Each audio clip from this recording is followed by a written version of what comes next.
purchase order at 4044.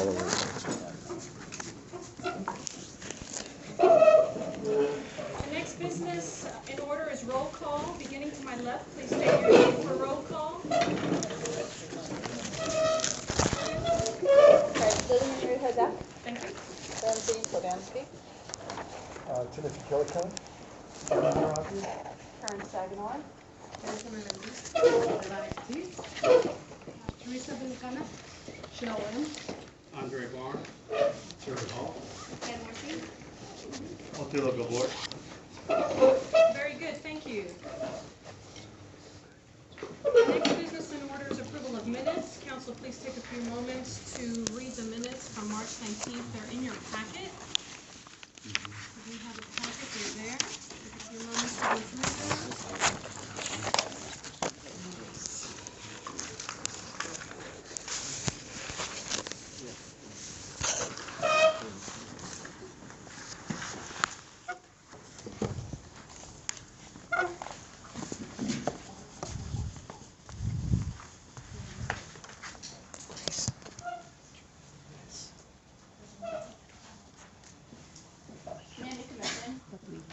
Yes.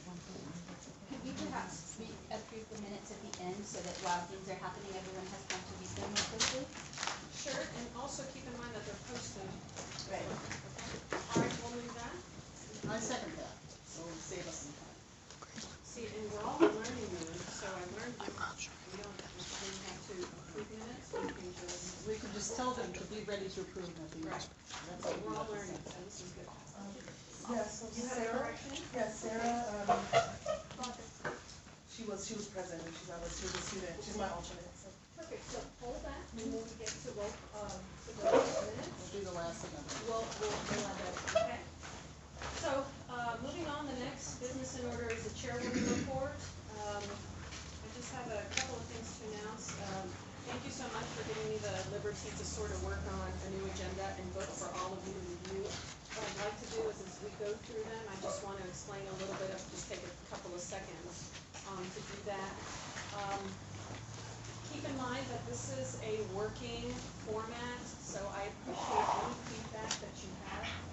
The consensus of the group last month was that they wanted to follow more on Robert's Rules of Order without getting too in on Robert's Rules of Order. So finding a median was what I was trying to do. So at the very end of the meeting, I will also ask for any feedback or how we can make it better for next time. One of the items that I do have, if you go to the end of your book, after the blue piece of paper, we talked about this briefly at the last meeting. We talked about having meetings for June and July. I went ahead and included May. And so I wanted to discuss that real quick and see, if we are meeting in June and July. I think that one of the concerns was that although we don't usually meet, because there is so much work with the accreditation and just to keep things flowing, it seemed that the favor of the council was to go ahead and approve June and July, but I went ahead and decided to lay the dates out. There is a little variation in July because the first meeting fell on the 2nd, and it was so close to the 4th of July being a Thursday that I decided to go to the next week. And then the 30th, if I went to the next week, which was the 9th, then 2 weeks later, it was the board meeting. So I did one more week after that, which would be the 30th. So July was just a little bit of a change. So can I have a motion first before we discuss? Motion. I second. Okay. Discussion? No discussion? I'll speak in favor of this calendar because we do have a great deal of accreditation work to do. And I think that it's actually a very nice opportunity to have other business not coming through and let us actually focus on getting deeper into accreditation standards and what's going on. Very good. Any other comments? Okay, hearing none. All those in favor? Aye. Any opposed? Very good. Motion passes to accept the proposed May, June, and July PGC dates. Thank you. Just quickly say what those dates are. Yes, be happy to, Wendy.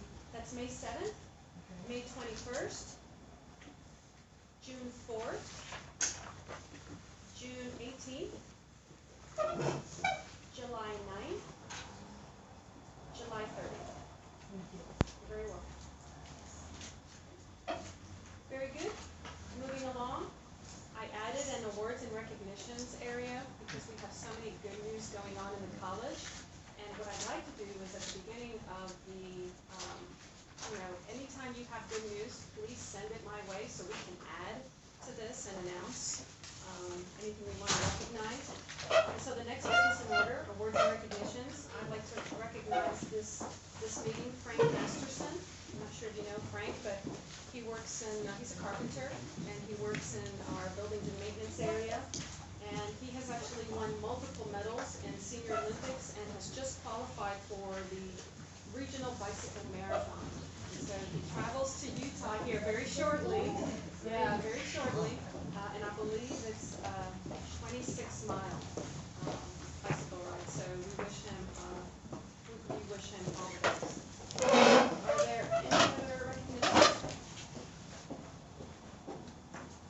Okay, very good. Moving on, the next order of business is consent agenda. Before we take any action on consent agenda, I'm just going to explain the thought of consent agenda and what we have talked about.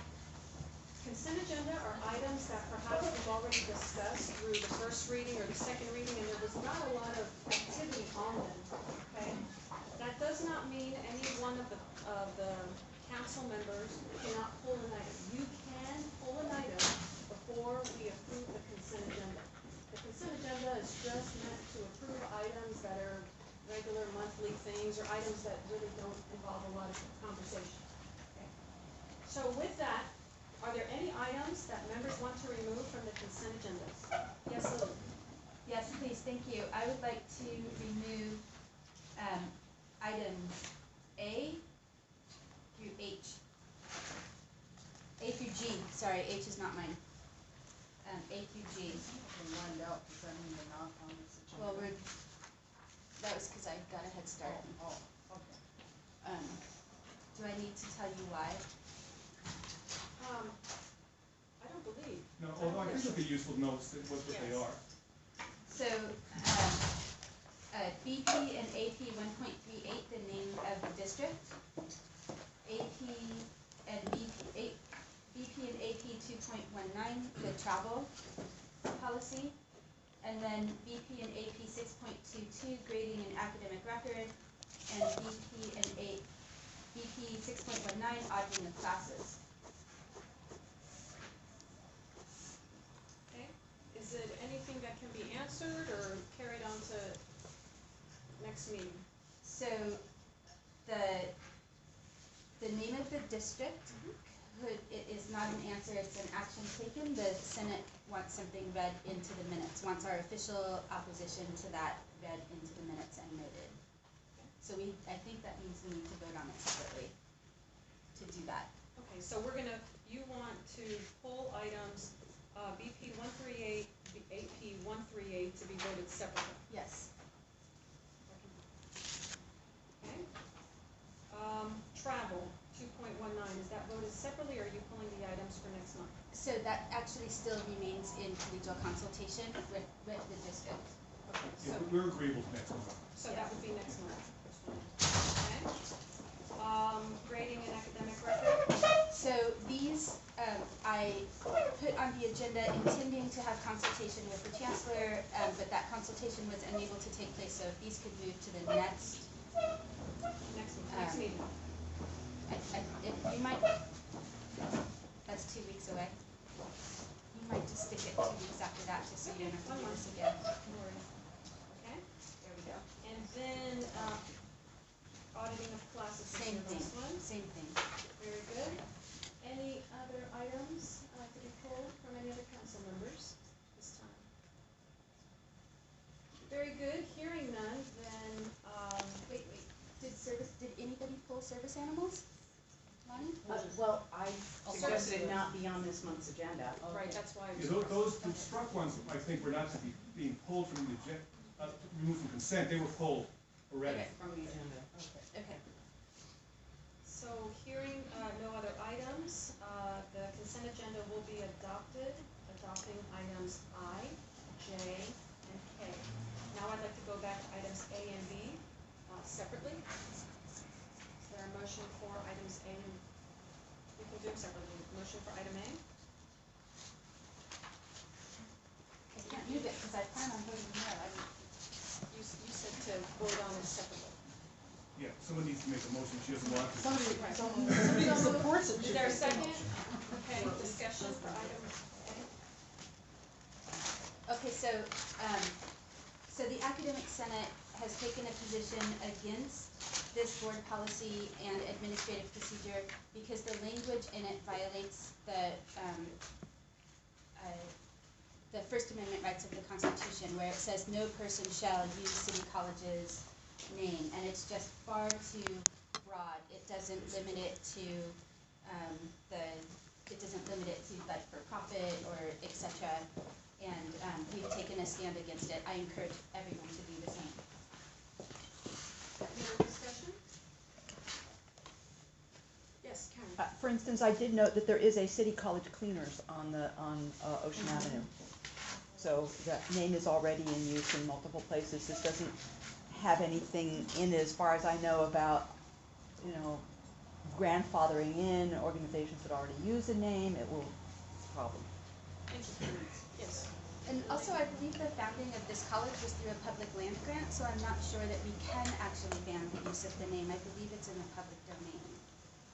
For that, I'm going to head over to my general counsel for clarification. General counsel. Yeah, what's proposed in this policy and regulation is verbatim drawn from the Ed Code. It's already law in the state of California. This is just affirmation of an existing law. To the extent to which the college would enforce it, obviously it would be up to us. I can't imagine we would be interested in working to creating trouble for a local business or anything like that. But it is state law, and it's been state law for many years. I believe most colleges in the state have this policy and regulation in effect, and it's my opinion that it is not a violation of the First Amendment. I realize the Academic Senate has a contrary opinion, which of course they're entitled to, but I do not believe it is a violation of the First Amendment. Thank you. Yes, Lily. So I would remind the body that there have been lots of unfortunate laws that have been written in the past and enforced for many, many, many years that we are grateful do not exist today, and I believe that this, just because it exists, doesn't mean that it's good policy. Thank you, Lily. Francie. I have a question. How many other colleges in the state were formed with a public land grant in their area? All of them? I think so. Okay. So are the UCs and CSUs? No, I don't know that all of them are. That's my, but I don't know. Yeah, I don't know how they were formed, and I don't think that is directly relevant to the issue, but that obviously that's a perspective. Any other? Yes, that's all. I just have a question here. So, are we talking about the name San Francisco Community College, or are we talking about City College of San Francisco, or the San Francisco Community College District? Which name are we talking about? Steve, can you give a little bit of background? Yeah, I think, and I'm not pulling. Is this supposed to open? No. Grace, do you want the? I have, You have to. Just wanted to clarify. I mean, I would look to see exactly what it says. It's just a clarification. Both. Yeah, the intent is both. Yeah. Okay. Thank you. And again, this is verbatim Ed Code. This is not something that we've created. Yes, Francie. And the information that we have, and this is what I would like to know more, is that City College of San Francisco is one of the few in the state that was established with a land grant, public land grant. There are others, but they're in the minority. And I also am troubled by this policy because I don't think it's good policy in San Francisco. Thank you, Francie. Any other comment from the council? Yeah, I hear what everybody's saying. I can't say that it seems unreasonable to me that the San Francisco Community College District gets to use its name and has some rights over it.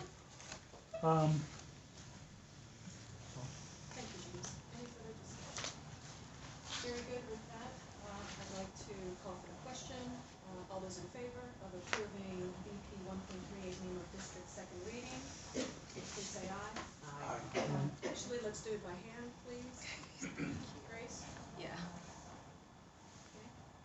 Just example. And you can't vote.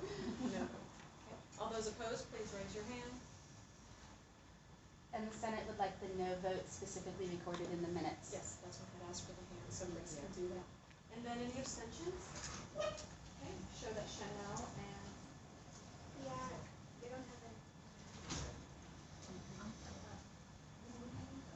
Okay, are you abstaining? And Teresa's abstaining, and Boucher is abstaining.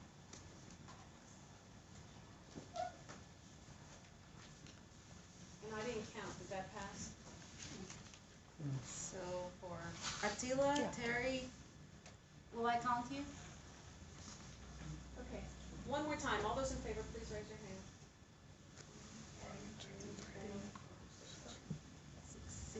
Six. Six. Is that more than, That passes. Yeah. yeah, That's okay.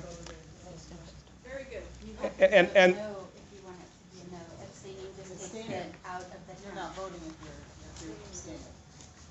So. and the, Should so, we do the count of all of them again? Let's redo the count. Let's do the count for everybody. We have six Okay. yeses. Abstain. okay, I don't object to that, I certainly don't object to that, but we were talking last week about the Roberts Rules of Order and making a motion to reconsider and so on. So I don't know if you want to be formal about it or not, just a reminder. We could, I just want to, in our mentorship role for students, make sure that, because I seem to sense that perhaps there was a misunderstanding about how to vote for what they wanted. So abstention means you're not voting. yeah, Yes? that's the Then thing, you're not no voting. vote. That is, that's Okay. wrong again. So do we need to take another vote again? Does anybody want to change their vote? Okay. All right, so we have one person who wants to change their vote. You want to, Then redo the vote. Then redo the vote, so it's all the those in count. favor, please raise your right hand. Counts. All those in favor of it, please raise your right hand. Seven. Oh, we have seven.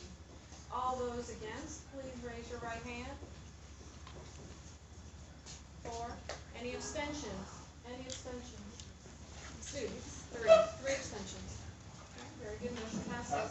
Next item, AP 138. And I, just to note, the opposing perspective will be presented to the chancellor before he takes action on the procedure. That's our process. For both sides, whether Yeah. it's everything that's approved and everything that's not always gets presented to the chancellor. Right. Thank you for the reminder.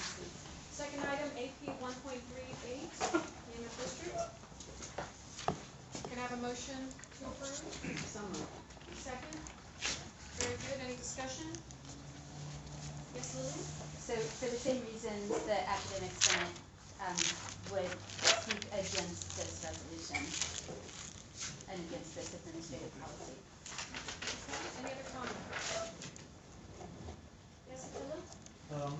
I'm just bringing up again the abbreviation issue, that the city and county of San Francisco abbreviate CCSF. And that's what I do, I see here. That's not clear. It does say, use these names or any abbreviation of them. So the abbreviation part might be a problem. And once again, it's an information item, I'm not either major studying. Where's the reference to that? Under A, Oh, if you go, Any abbreviation of them. name of the district, Abbreviation of Or any yeah, introduction or any or abbreviation. any abbreviation of them, and City College of San Francisco, CCSF. CCSF is city and county. Right. City and County of San Francisco, and it is widely used. As a matter of fact, when there is when the departments of the city meets and City College classified as part of one of the department, it is not referred to City College as CCSI, exactly to avoid confusion, because it is referred to the city college. So just, Yeah, and I would say that the use would need to be, the context would need to be considered. If you're, it wouldn't I apply, understand the spirit yeah. and all that, but Right. just letting you know. Thank you, Attila. Any further comments? Okay, then I call for the question. All those in favor, please raise your right hand.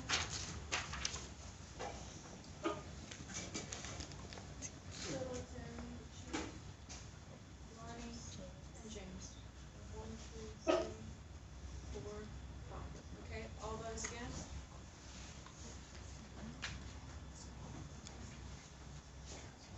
Seven.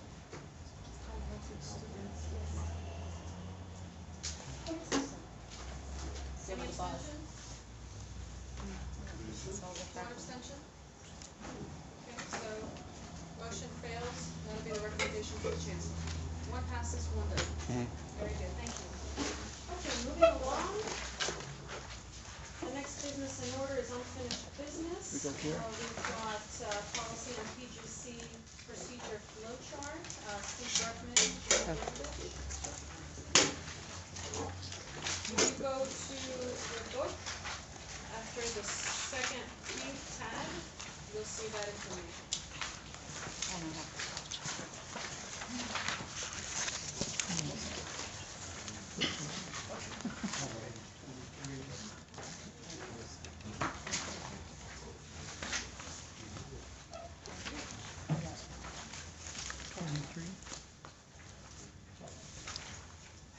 There is it. Is this on?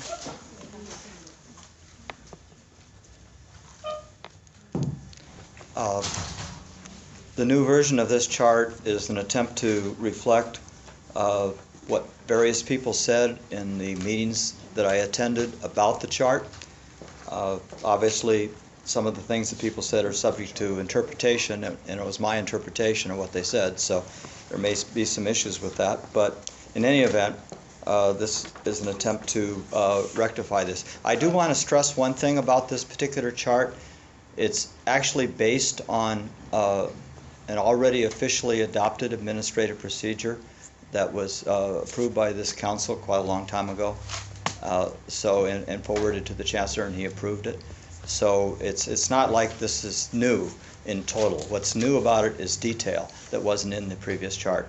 The previous chart only referred to constituencies in the area between executive team review and participatory governance council, and this is an attempt to elaborate on what that means. Thank you. Thank you, Jim. Is there any questions or comments from the council? Actually, we have to approve it first. Yep, we have to move a motion so that. Right, we have to move it first. Anyone would like to make the motion? Approve, second? Okay, discussion. All right, so, it's the details that are at issue, here. So, first off, there's feedback on the 45 days for each step. It's simply not realistic in this institution, nor is that a broadly practiced number. At plenary this last week, one of the colleges has 6 months for getting through, because that is in fact what it takes to get through. And if you compare that to the academic and professional matters board policies, that is about what it's taking, just under 6 months to make it through these committees. And then also in practice, an administrator is not carrying through each step. That would be quite a bit of work for the administration. I encourage the administration so that others carry these. For example, the 10+1 items that are coming through the Senate, we have committees that are carrying them through. And in addition, I wanted some clarity between the hard line between the Academic Senate Executive Council and TGC, and the dotted lines to the Chancellor and to the Board of Trustees, because I believe that the 10+1 items, there's still some question about whether they are an informational item at PGC or whether they're here to be presented and voted on. And if they're an informational item, I would prefer a dotted line. Those are my 3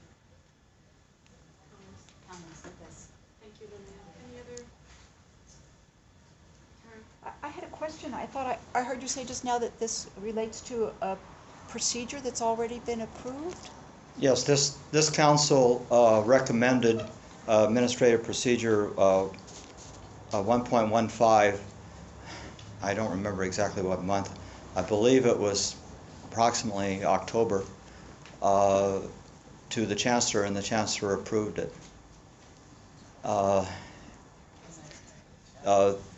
And the difference between this and what was already approved has to do with the details involving constituencies, but the rest of it is pretty much what was in the document. Specifically, the 45 days for each step, that was in what was recommended by this body, and the administrator carrying it through was recommended by Thanks this very body. much. Now that you've given me the reference, I found it. Right. I'm sorry in passing, need to point out that the procedure for 2.18 still isn't up online. The Academic Senate's administrative procedure. We've talked about this before. It's not yet up on the Board of Trustees page. I'm sorry, what was the title of 2.18? Is it I don't- 2.18? 2.08. Yes, 2.08. Excuse me. 2.08. What was the title of that document? I don't remember that. It's the administrative procedure for the collegial consultation. The policy's there. The procedure was approved more than a year, almost a year ago. It's still not up. Thank you, Karen. Francine? I'd like to speak to the line that's between the Academic Senate Executive Council and the Participatory Governance Council. In the past, before we completely tore apart the shared governance system that we had, that I must say I thought needed reform, but didn't need to be completely blown up, but it's too late now, it was blown up. We were all one body, and things did go through College Advisory Council. However, at the insistence of the then senior administration, we now have two separate shared governance systems, basically. We have the Academic Senate Executive Council, that's one board policy, and we have the PGC, a separate and equal board policy. So that should be a dotted line, just because of that. I would rather see us all in one policy, but we're not. That's not what we did. It's too late now. Horse is out of the barn. Thank you, Francine. Lillian? So I would like to make a motion to table this motion time uncertain. Well, we already have a motion on the floor. Yes, You this can is okay. table it. It's okay to move to table this motion to a time uncertain, because what follows is actually a procedure through which we can have more. No, this is just a move to table this motion to time uncertain, and to come back later when we've had all of these conversations. Then this would be a better conversation if we worked it all out first. She is in order. I'm sorry, I'm just jumping in to be your parliamentarian. Thank you. It is in order to make a motion to table. That stops discussion on the motion, and then the next thing to We do need to vote on it. is to vote on whether or not to table it or to continue discussing this motion. Thank you. Parliamentarian. Is there a second? Second, very good. Okay, That's now we okay. can discuss. No, point of order, and you can have any of your questions answered. Yes. I'm a little confused about what is the problem here and what you're trying to say. I don't understand, so I would like to understand better. So that's exactly my point. What the next item on the agenda is a process through which we could have conversations so that we all learn how to understand that chart. We haven't had the time to really understand what the conversation is about all of those lines, and this would offer that opportunity. Today? No, it's gonna take about 10 months. But not every day, right? Just this I'm serious. To get this clarified, we at least need to look at what it all means first. Okay, the chair. Yes, I have a question as well with regards to if it's tabled, will there be a deadline put to it? And if, and what exactly will be accomplished in that time? that It- it is not being accomplished right now or hasn't been. The next presentation that I'm gonna give up there on that board is gonna answer that question because I have a governance booklet draft that would actually, all the different constituents would put in their feedback on how things go through, and conversations would be had between all of the new people here and all of the old people here and all of the different opinions, and we would have some dialogue about coming to agreement, because this is actually starting at the top, and we haven't had all these conversations about the dotted line or the straight, so that's what I'm saying, and this isn't something to agree on in one day. And your draft isn't a whole new thing that you're introducing? No, this would be like the cover of it. This would be like the overview, and this would be all the details that inform all of those lines. And the details that you're proposing is a brand It is a brand new new proposal, thing. that's a new idea, that's up to date? once you're No, the proposing it, visiting right? team actually recommended that it get done, and it was started at the behest of the chancellor that we actually draft the whole decision-making process. And that was, sorry, that happened after? I just want to understand where there is the problem here that you see. What is the problem that's in this chart that you don't agree, and what does it create, whatever you don't agree about, what does it create for this to be tabled? I just want to make sure I understand. I still don't understand what you are trying to do. So for us, there are things on here that we would just like to change, but there's actually disagreements. This has been before us several times, whether it's a dotted line or a straight line. I believe this is the third or fourth time we've seen 45 days. We're just not coming to agreement on this. The Senate would like to support, absolutely, a map that shows how the board policies move through. It's just that it shouldn't be the first thing that we decide, because if we have all those other conversations first, this is a lot easier to do. And we would know what we were voting on. Karen? I have a, I don't know whether it's a point of order or a suggestion. Well, we're having discussion. Lillian had made a motion to table to time uncertain.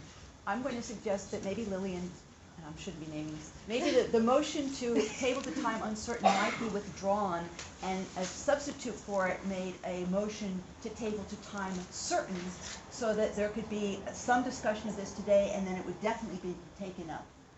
Or even that it might be a motion to delay this vote until a little later in the meeting, until after that other discussion has started, and I think that might clarify questions. That's a friendly amendment. So, Thank you. I don't know if this is the proper timeline for the next time, but also I'm having some problems with these dotted lines. Different dotted lines mean different things that should be somehow noted. That's what we had in the past when we had the Shadman's org chart. For example, and a part I'm missing, for example, if the Board of Trustees approved a recommendation that is against on 10+1, that's against the Academic Senate recommendation, that Board of Trustees need to write a letter to the Academic Senate explaining why. So there's a lot missing here. There's quite a bit of missing. So I think that should be careful with that. It should be also labeled what means what, because they're not equal. The dotted line with the Academic Senate to the Chancellor shouldn't be, it's not necessarily the same as to the Board of Trustees review. So there are some questions I would have. Sorry. Yeah, I'm in agreement with Attila. When you go on 10+1 items to the board, isn't there, shouldn't that be actually not a dotted line? I'm not clear. I thought that the Academic Senate actually has direct, just like what you just said, on some items. Are you asking? Yeah, I'm asking Okay, that I'm there's gonna actual refer to my- direct. So we've accepted a dotted, Let me ask a Sorry. question to our general Yes. counsel. sorry, I thought you were looking at me. He's sitting Yeah. right. So, would you repeat your question? Yeah, on 10+1 items, I thought that the Academic Senate has direct, sort of a I'm just trying to understand the dotted line. Does that mean that they don't, you know, in terms of the weight of moving forward decisions in the academic senate, like you said, the letter has to be generated, there has to be a process, so it's not so much just an advisory sort of, because I remember you saying that at the prior board meeting in terms of consultation on certain items, that it's not really just an advisory relationship, right? Okay. So I believe your question, I know, it turned into not a question, but Tell me your question. yeah, so Your question was, where's the line of what's advisory for the academic senate to the Senate. board versus not advisory on simplest line? I mean, what was just said was basically correct, that matters that are academic and academic and professional matters, the Senate is the primary voice, and the governing chancellor and governing board primarily rely upon those recommendations. And I think it's accurate that the solid lines and the dotted lines don't fully convey all the nuance of the different ways of communicating these procedures. I think the point that was trying to be made through this is that, yes, what I just said about this academic senate being primary in those areas is correct, but that does not mean that the other folks around the table are not entitled to voice an opinion and have their say about these things. So it's just a matter of properly characterizing that on the chart, so that it's clear that, or as clear as can be on a chart without a lot of language explaining it, that's the case, that the academic and professional matters are the purview of the Senate, but the other folks around this table are entitled to speak on those items because they may have important points to present as well. so may I just say, there seems to be a lot of discussion on this, and I don't believe we should be taking action on it this meeting. So just, you know, in the essence of time, does everybody feel comfortable with tabling it and bringing it back with some more information? Can we move forward on that? I would like to suggest, if we're going to do that, is we discuss the discussion items in the draft document describing all of this first, and then discuss the chart, which would be a summary of that discussion. Because I think we're doing it backwards, and that's why we keep going in circles. So how about if we move this to unfinished business, the first meeting of May, where the agenda is a little not as full as this month, because we only have one meeting date this month, that's an option, or we can discuss it now. I have a question on the procedure. Commissioner's had her hand. What really concerns me, that this chart, the executive council, we have never had a chance to see it or understand it or process it, and to see what the chart was before and what the changes, and to understand it. And before we say any changes from the administration or academic senate or anyone, that it has to come to us, the students, to really understand it and process it, then we can take informed decision, make informed decision. So I think we really don't understand this. So we need to really understand it before we can move forward. That was what I was going to say, exactly what she just said. Is this a separate agenda item from the chart, or is this now part of the same agenda item with the chart? That document is important. This is more information on policy on the PGC procedure flow chart. So this is more information on it. That's why I had asked the question, if we want to discuss this now, or if we want to come back at the next meeting, maybe with some more modifications on this sheet, talk about this and this. I think we should discuss, let's have some clarification. Let me make one comment. After Jim, I'm going to Lillian, Francine, and Okay.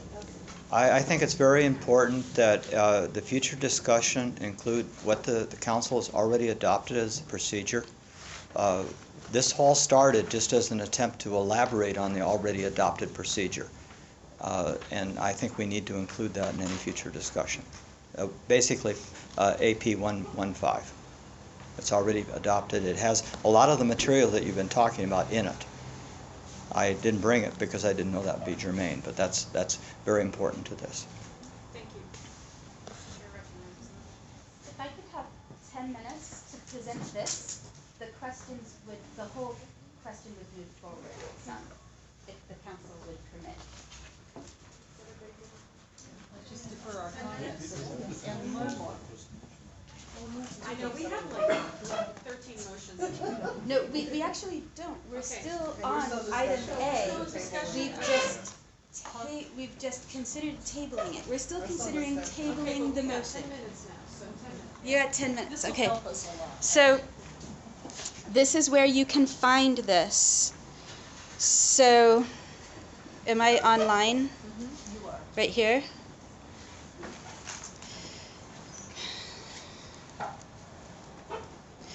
So right now,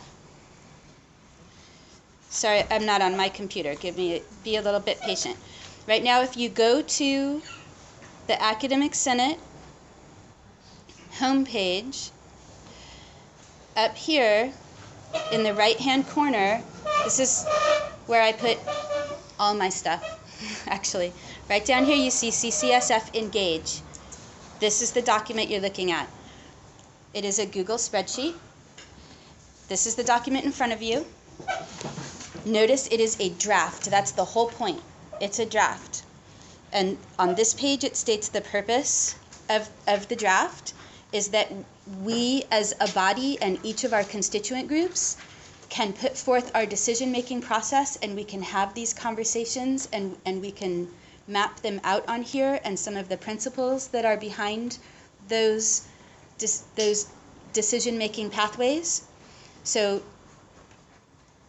I gave it a title to go by. You guys can vote to change that. I'm not married to that, although I did send it with a D once, and somebody thought maybe. There's a table of contents. I'm still adding pages. There's the purpose of it. We could fill out the purpose of this together at one meeting. I'm not suggesting today. This is just here we go. We all have the opportunity to participate effectively under Title V, and so these are some of the Title V quotes and samples from different sources on what it means to participate effectively. And then every constituent has a section here. The associated students, you guys have a section. These are your 10 things that you guys have a say on. And then here is where you could contribute your own decision-making pathways.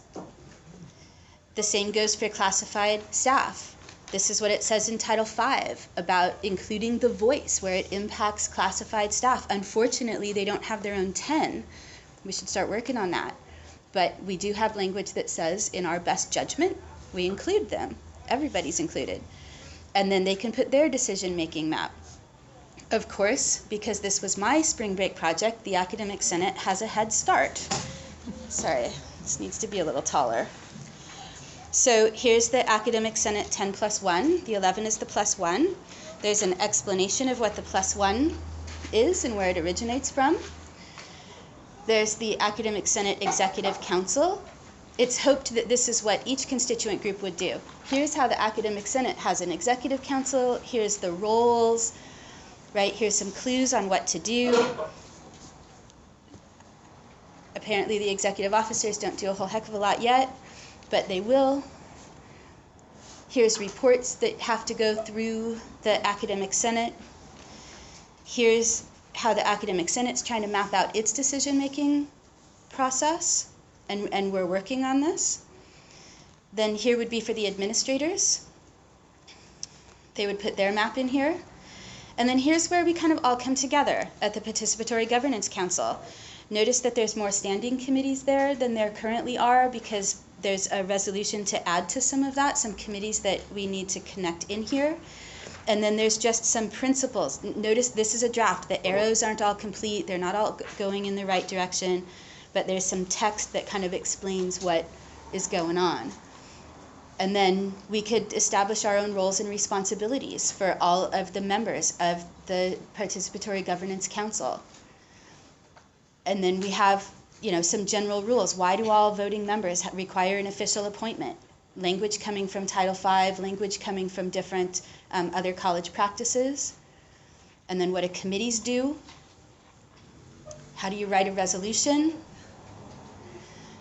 And then some practice maps for how decision-making takes place. Where does program review fit in decision-making?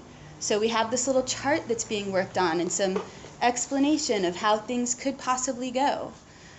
How about program review funding prioritization, right? You want to get funded to go somewhere, you got a project that you want, how do you do that? How do you connect with and engage with the decision-making processes at the college to do that? How about coordinating the committees of PGC and the constituent committees? Academic Senate has some committees that coordinate with PGC committees. It might be interesting to know, to the Associated Students, what committees do you have that need to coordinate in with PGC committees to get your voice to be able to participate effectively there? What is the role of the Chancellor? How about the Board of Trustees? And then the last pages are some samples that we could work on, right? Take a proposal for city choice through the CCSF decision-making process. What do you actually need to do that? How about a request for a smart classroom? How about some reassigned time? And I'm hoping that I'll get some more, I always think, I can only think from within the framework that I have, so I'm hoping the students will contribute some ideas of things that they would like to have mapped through. And then, and then the resources that this original draft has. So what I'm hoping is that by going through this process, by the time we get back to that chart of whether it's a dotted line or whether it's a solid line, we'll have figured it out. And that chart won't be just, it'll have some information behind it and some smaller conversations that all kind of add up to the larger conversation. So that's why I was saying, if we table the motion on the overall chart until after we've had time to learn from this chart, then it might be a more informed decision.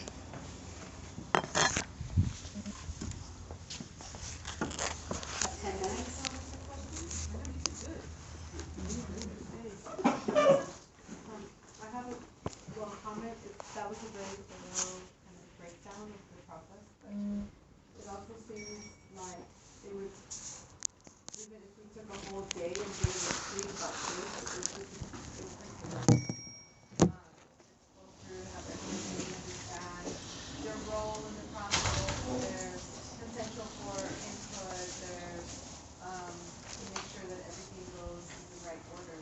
So I just, as thorough as this is, the flip of it is it's overwhelming. So how are we going to chew on it, process it, and enough that we're gonna, be okay?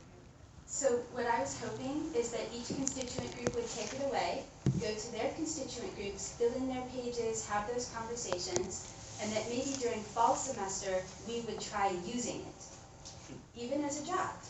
Let's try it, let's work out some of the bumps in the road, and then in spring 2016, vote on it.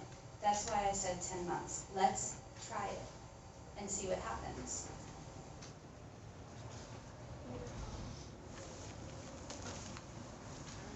First, so I'll start Gary, go down. How's that, Karen? This is actually, in many ways, really connected to one of the big accreditation efficiencies for the PGC. The PGC, there's a policy that what we do not have an administrative procedure for 2.07 for participatory governance, and this is one of our real problems with ACPJC.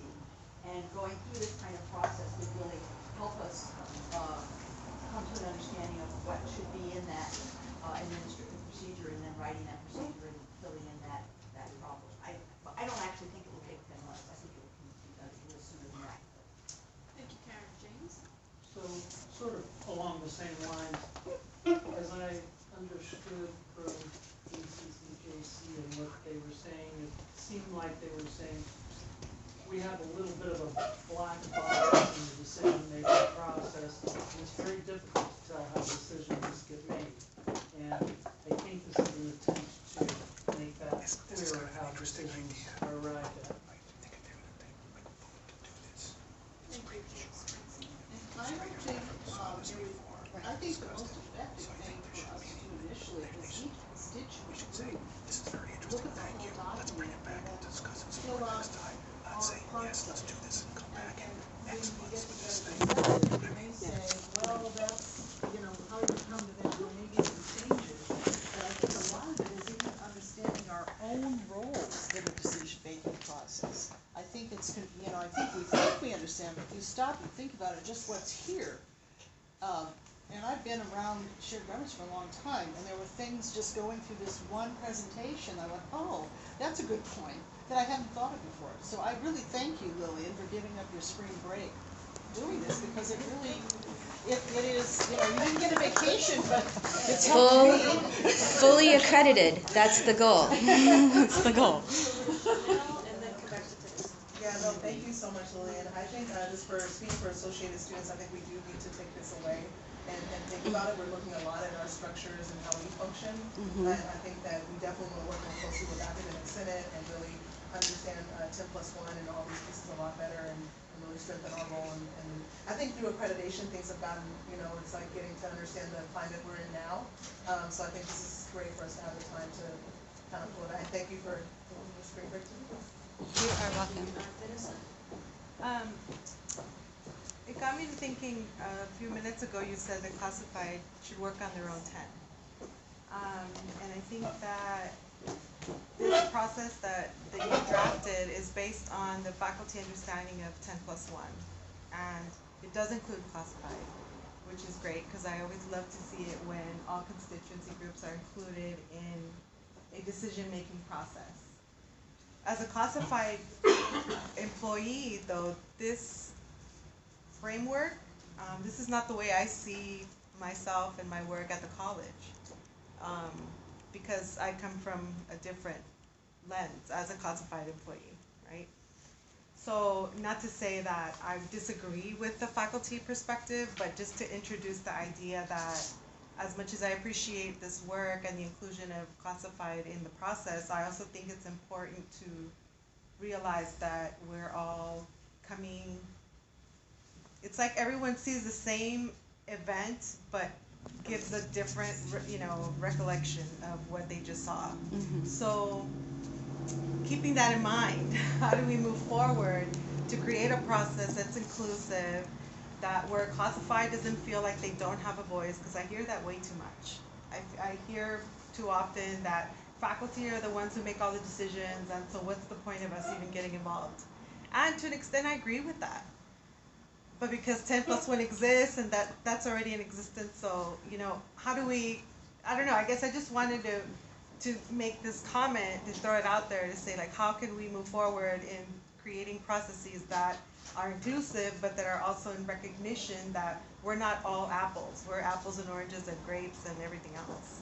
So it was just a comment. I'm gonna move on to Lonnie and then Bushra and Francine. Lonnie?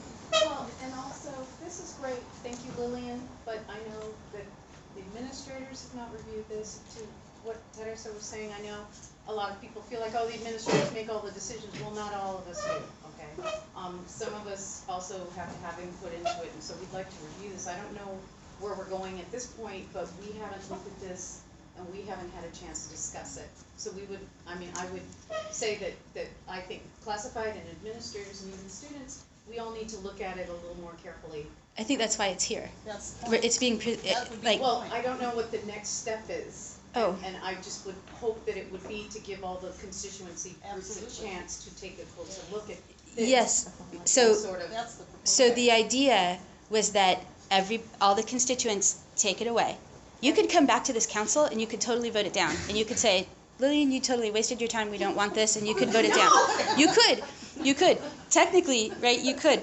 But my hope was that you would go back, everybody would go back to their group and do their part, and then it would come back, and then everybody has included their part. So in fact, faculty cannot tell the students what to do with their part. And faculty cannot, right, like everybody has their part and they totally make their own part. And then we would come back and we would try using it and find out where the bumps in the road are. and then later figure out what to do with it. Okay, so in essence of time, I'm gonna let Bushra and Francine speak, and then I'm gonna give everybody homework. Okay. I would like to add to that, Lillian. Not only I know that what you did was wonderful, but I would rather see that academic senate come to executive council. We have students that need to understand, not with very, as I say, we have ESL students, part of the Right. leadership, Right. student government. So you can explain what I am you absolutely. I'm more than happy to come and talk to you about yeah. this. And as well, I will ask, however we came up with this, also to come to executive council and be explained exactly to understand each step here, each box, what does it mean, and how the decision, how it came up about this chart. So that's what I will ask. Thank you, Bushra. Thank you. Francine. And one of the things that I would suggest all constituent groups do, because a lot of what's the Senate's portion is in Title V and Ed Code, and each constituent group has a piece. Now, I believe when I look at Title V, and I've said this for a long time now, is that when Title V was written, somebody from the classified wasn't at the table. You got like a little paragraph and that was it. And so I would ask around the state, what are other classified senates doing about that? And perhaps something +1 would be developed, and City College through this process might be the model for that. Because there should be, the students have a list, the faculty have a list, and the classified have a little bit of a paragraph there. And so that's part of the challenge, but I think just knowing that, there can be advocacy to expand on that and be at the table. For some reason, when this was written, whenever it was written and legislated, it just got a little paragraph. Somebody said, oh, by the way, we should throw something in there for the classified. And I think, I don't know about administrators either, if there's a plus, I don't know if that's there, but yeah, so if you have stuff there, then that's what the Senate has built off of. I'm excited about this process. I think this is long overdue, and I'm also happy to come, speak with the students too, if that's helpful. Lillian's a better presenter of this, but I can just be her cheerleader or something. Thank you so much, Francine. So, And the classified staff too, so if it's helpful.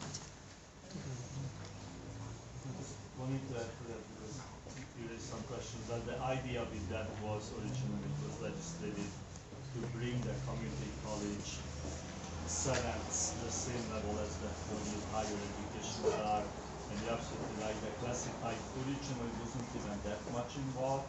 That was an afterthought, and the legislature just put that in there. As far as the administrators goes, the idea here is, the concept was that the administration already has all this decision-making power, and this is why you're going to you, meaning the faculty, and to some limit to the students, that's how they can have an input into the decision-making process. And the classified staff has a fabulous resource, somebody with 20 years experience in shared governance and a master's degree in economics. You're ahead of us on that. So I think what I'd like to do is, You want to vote on the motion to table the resolution. to table it, can you add to, hold on, can you add to May 21st? And so everyone's homework is between now and May 21st, go out to your groups, go out to your constituencies, present this, and just start talking about it and bring some feedback. And what we'll do is we'll put it on the agenda item and we'll just start having a conversation. That's a long motion, but y'all. And the first page of this thing has some instructions for if you want to send me slides, your slides to put in here, right? So deadline, May 21st, is that good? That's about a month, that's 30 days, you can get back to your constituency groups. So So I'm hearing you suggest a motion that Lillian is making. So Lillian is Yes. making this motion, not your Lillian? suggestion. So Yes. we friendly amended it to death. And who is the second Who's the to second? it? I'll second it. Oh, did Got we it. had just a supersede second. So- Okay, so there we go. You guys aren't gonna make me repeat this. So now we can vote on that. Just remember, deadline It's a 21st. test. I'm gonna put it on the agenda 21st. So- Please talk to your constituents. But we have to vote on We that have to motion. vote on it. We have to vote on that, yes. Yes, All vote those on in it. favor, raise your right hand. All those Left, against okay. it, right hand. Right. Any abstentions? May 21st.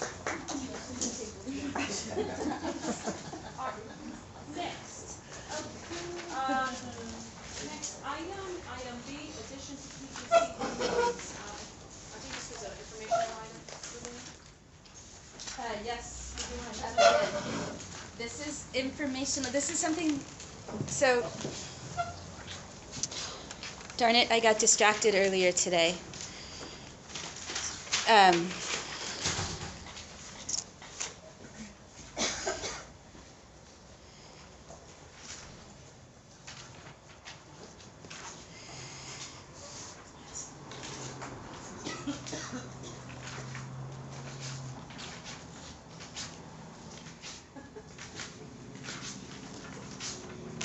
Does everyone notice the pink gap? Oh, that's awesome. My husband sees humor. Okay, so on the board, you have, and I didn't look through the packet to see if this was added to the packet, but basically this is the background to what we're talking about. So in the process of creating this booklet, and actually in the process of writing the self-evaluation, I'm not sure, so I'm going to try to tell you about it. There's a recognition that some of the committees that should be kind of connected to PGC aren't actually connected to PGC. And some of the committees that we might need, like we don't have a finance committee. Most other colleges have some kind of finance committee. So the Academic Senate drafted recommended the addition of some committees to PGC to kind of link everything up. So that's kind of the background to it. And there was an example there, but here's the actual resolution. The background is a little bit longer, but the resolution actually was, that whereas the governing structure of the college depends on the collaboration of all constituent groups, whereas collaboration between constituent groups is supported by a clear committee reporting structure, and whereas the major decision-making functions of the college are best supported by the committees making those decisions being part of a committee reporting structure, be it therefore resolved that the Academic Senate recommend the addition of ITAC, professional development, finance, program review, and capital projects to the standing PGC committees.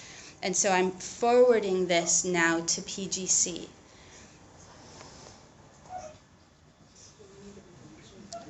I'm waiting for the chair. I think we have to make a motion.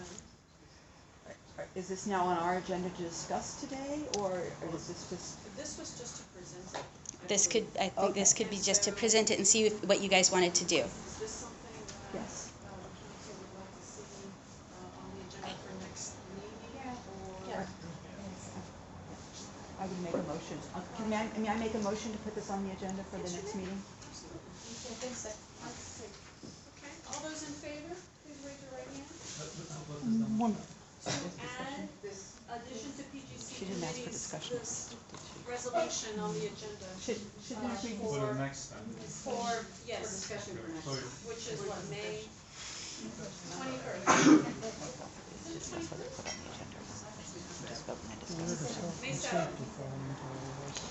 All those in favor, May please 7th. raise your right hand. May 7th sounds May like. 7th, adding it to May 7th. You got that? Something. Chris? Is it All okay? those opposed? Any abstentions? Okay, motion passes. It'll be added to May 7th. Thank you. Capital project, that doesn't cover health and safety, and also doesn't cover art. Okay, next. the health and safety Lillian? is. Yeah, can I ask you one quick question? I know It it's is, just but to it add wasn't standing intended committees, to be under facilities. because there's been sort of a long-term discussion about a committee of a standing committee, like a subcommittee of the diversity committee, the prevention? Is that something you can raise at that time? I would think it's a general discussion about what are the committees that we need attached to PGC in order to make CCSF engaged work. Okay. Right. Lisa? Okay. The next Questions? Did you have a question? You sure? Okay. The next business in order is new business. We'll start with student employment equity across the district. I believe Chanel brought that up.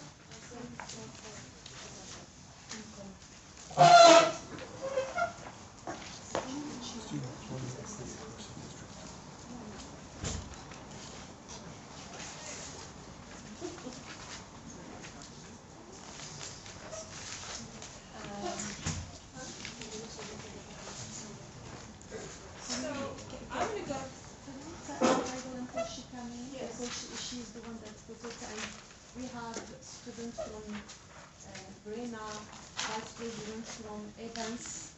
She brought that to our attention, and that's why we want the recommendation from executive council that we put it in as an item, as agenda item to really discuss it and take action on it. Okay, so we'll wait until Chanel, and she's the one that wants to put it on there. So I'm gonna go ahead and move to standing committee update. So let me explain on the agenda what I've done with that Anthony, so I'm gonna steal her. But we have 2 meetings a month. This month is just, different because we only have 1 meeting. So what I'd like to do, if there's no objection from the council, is since we have 2 meetings a month, 2 of the updates will be the first meeting, 2 of the updates will be in the second meeting. Everybody okay with that? Okay, very good. So, Pam, you want to go first? You gotta go? Things got out for a moment, but who's saying? Well, then let me get to go on, and if you don't have to leave, you. Just so I can follow the agenda.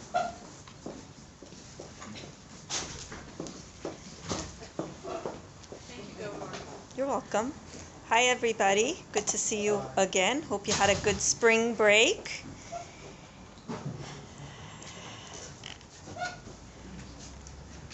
Let me get to our website here, which is, all right, let me get to it from here.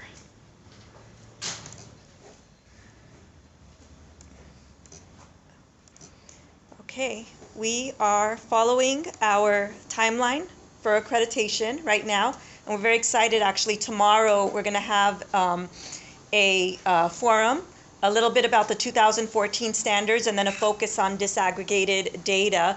We're trying as a committee to engage the college community in as many avenues and forums and opportunities as possible to learn about accreditation and what the college is doing. And this student learning outcomes and disaggregated data, it is a huge feat. We're launching CurricuNet, and we're really excited about that, and really moving forward in meeting the accreditation standards.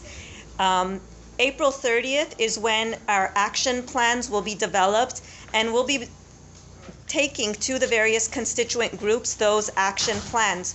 So I know, Virginia, you just mentioned every 2 weeks accreditation as requested. I hope you'll accommodate any timelines that we need to meet for accreditation. So it might not quite work out just, once a month to do updates. We might need to bring accreditation more often as needed. Thank you. Thank you. We've got 5 representatives from the college attending the accreditation symposium in San Diego. They'll be discussing, the accreditation standards, how to meet them, going over whatever is new in the accreditation world. The people that will be going to San Diego are the president, Virginia, Lillian will be going, Susan Lamb will be going, Lydia Jenkins will be going, and Lisa Romano will be going. So we've got sort of all parts of the academic student development folks going to that symposium. And then on May 1st, the Accreditation Commission is holding a training specifically for our college to sort of launch the self-evaluation process. And we have 14 members that will be going to this training as well. So while we have our detailed timelines and folks are working on the action plans to address the deficiencies noted, we also need to ensure that we meet the 2014 standards. And in May, we hope to get a little bit more direction on the expectations for that self-evaluation and have those members who attend this training report back out to the community what's expected, what we've learned, make sure that we're on track in terms of our timeline. Those are the general timelines and targets we're trying to meet. Really, the heart of the discussion is going to be when those action plans are in place and developed, so that really we can focus on, what is the college doing? It's already done a lot of things, and it's in the process of doing things, such as the disaggregated data. We're moving forward, and there's great faculty leadership on that. We're launching CurricuNet. There's training going on. But what more needs to happen will get mapped out in the action plans. Lillian, I don't know if there's anything else at this point you'd like to add? The 20th.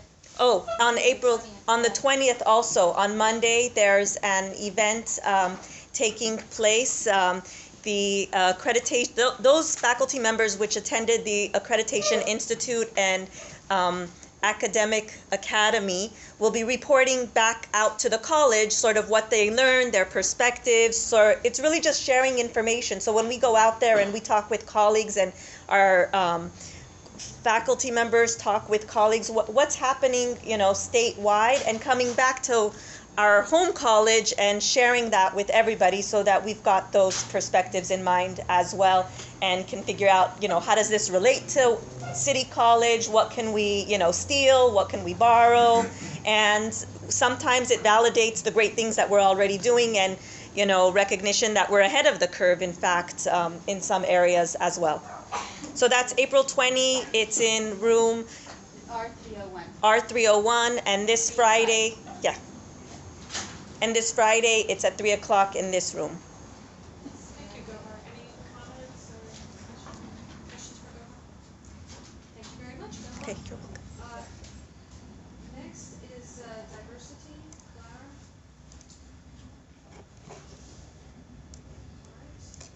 All right. Enrollment management, Susan. No, Pam's here. Pam, planning. Hi, good afternoon, everyone. So the Planning Committee just had its meeting on Monday, and actually several folks who were at that meeting are here in the room right now.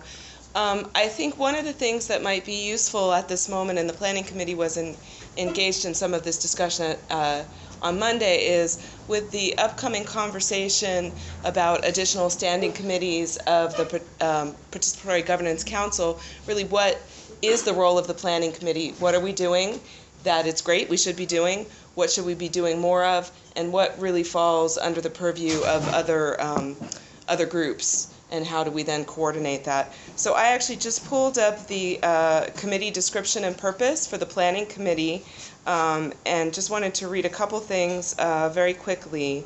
So the goal of the Planning Committee: improving institutional effectiveness at the unit level and in the college overall, and ensure the integration of all plans.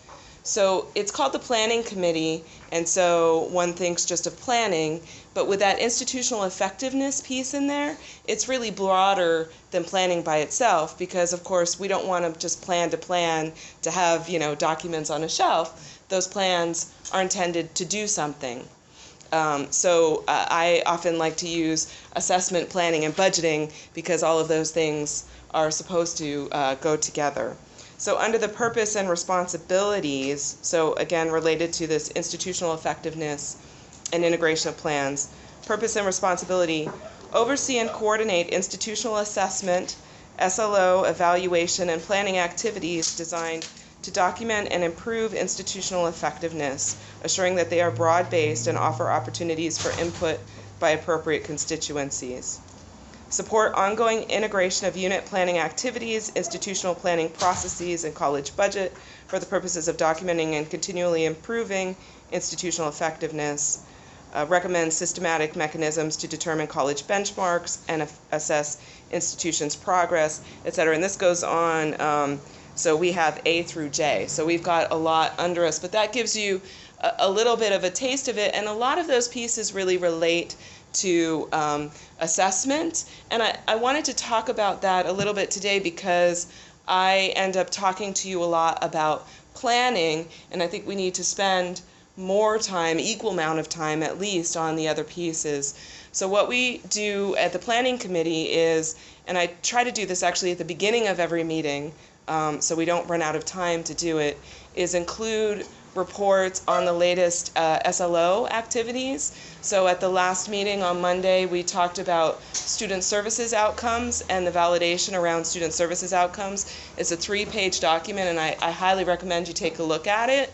And also the administrative unit outcome validation. What are the assessment activities taking place? How well are those taking place? What do those tell us about how we're doing? So that is part of what the planning committee works on. Thank you, Pam. Any comments? I have a question. Teresa? Where can I find that document on student services that you just mentioned? Actually, if you go to ccsf.edu/planning, that'll bring you to the planning committee, and the agenda for Monday's meeting is posted in the agenda. It's hyperlinked in the agenda. It should actually be on the handouts side as well, and I will rectify that, but it is hyperlinked in the agenda, so it's there. It's actually also on the SLO page. So if you just pull up Monday's agenda. Would you be able to come to the executive council to talk about disaggregate SLOs? I've been seeing a lot around this issue, and I just want to get our student leaders be really clear on that information. If we could set up a time for you to present to. We have a meeting this Friday. I don't know if that's probably too soon. Tomorrow. Friday tomorrow. Tomorrow.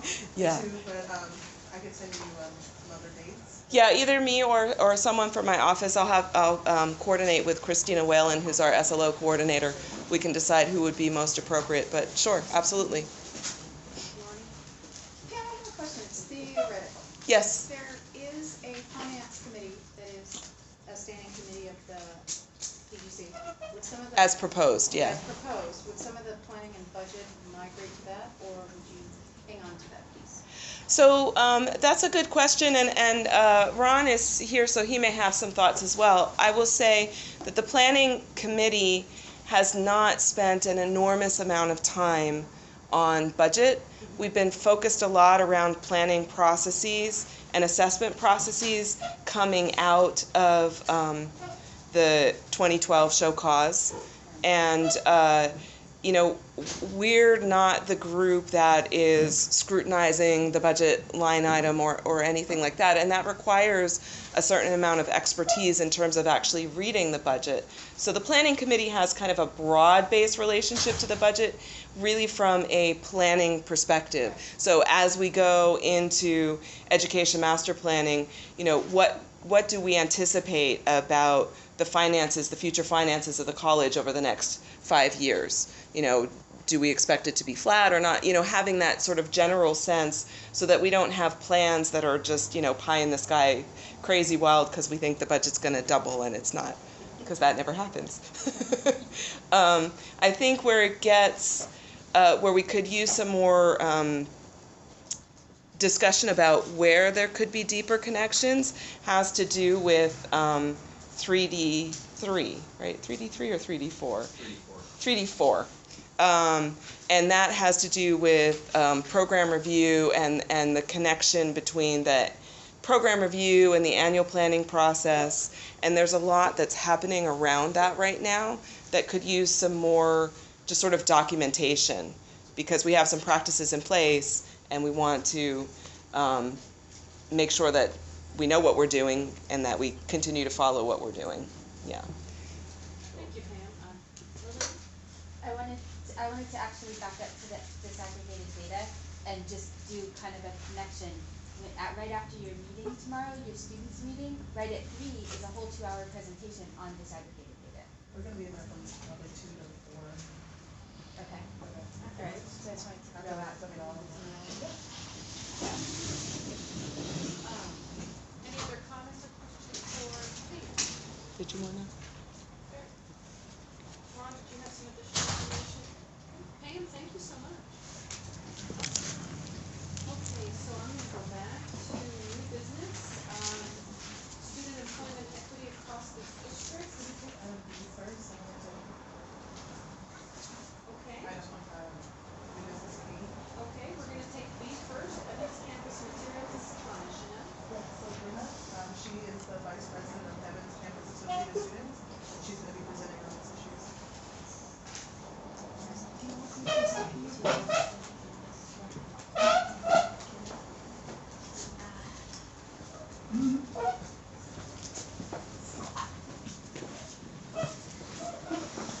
All right. I want to thank you all, first of all, for taking the time to let the students of Evans come in and speak on some of the things that they're experiencing over at the center. And I'll try and paint a picture as from the experience of the students with some anecdotes of backing documents as well.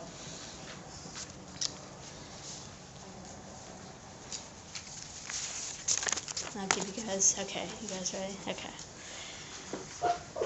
We, the students of the City College of San Francisco Evans Center, are requesting today for the PGC to send a recommendation to the Chancellor to urgently fund the CTE programs that are available at Evans and bring them up to 21st century standards. In keeping with this mission statement, CCSF has prided itself on offering top-notch training and education to all without bias. However, current lack of funding is diminishing the truthfulness in that endeavor. Every semester, students from all over the Bay Area choose to attend CCSF because of its unique model striving to serve the entirety of the community through training opportunities that will enrich the lives of all, regardless of their financial means. Many of these courses are in skilled trades, which sustain the viability of the surrounding community, enhancing the lives of every resident. In custodial training program alone, between 700 and 1,000 students complete the coursework each year prepared to enter the workforce. And each year, hundreds more of CCSF students get jobs in the construction trades thanks to their Evans Center training. However, to succeed in a trades-driven learning facility, Evans Center must engage its students in the hands-on practical applications necessary to become proficient in the many skills that are being taught there. Industry standards and practices are continually changing, and if students from CCSF are to continue to be hired in these various fields, the colleges need to adapt and upgrade in time keeping with the industry. And while the curriculum and the instruction of these classes are of high quality and generally keep up with the current and developing technology, the proper equipment and tools required to apply the practical skills, as well as more general resources, such as even unbroken chairs in the classrooms, are not. Furthermore, as a vocational skills center, most of Evans uses a higher quantity of consumable materials for lab practice than many other CCSF teaching facilities. Materials available for students' practices are greatly limited, with many instructors having to pay out of their own pockets to meagerly extend what is truly needed.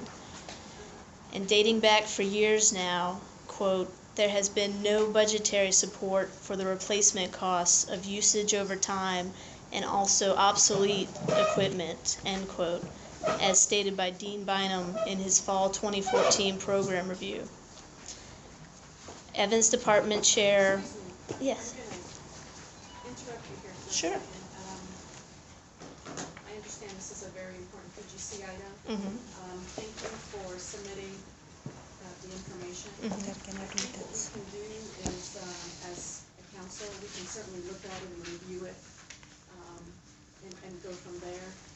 My suggestion and recommendation would certainly be that we currently actually have a process for this. It's called program review. And so I'm not sure, and perhaps I can ask the Center Dean. I know that we have just finished our program reviews, and I want to make sure that this was included. And I'm sorry, I'm not sure who the chair is, or. So, there's currently a process for this. Yeah. And so I want to recognize you for coming and thanking you. We appreciate your voice. Right. But I'm going to defer to make sure to your Center Dean to make sure that that's gone through the program review process. I might say something. Our vice president from Evans, I understand that she cannot read all this because it's too long, but she would like to talk about the concerns of the students, and we would like to hear that wherever there is a lot of concern about the tool that the students need for auto body, especially tech, and the construction, custodial. So just give general view, then we can understand what's going on. Definitely.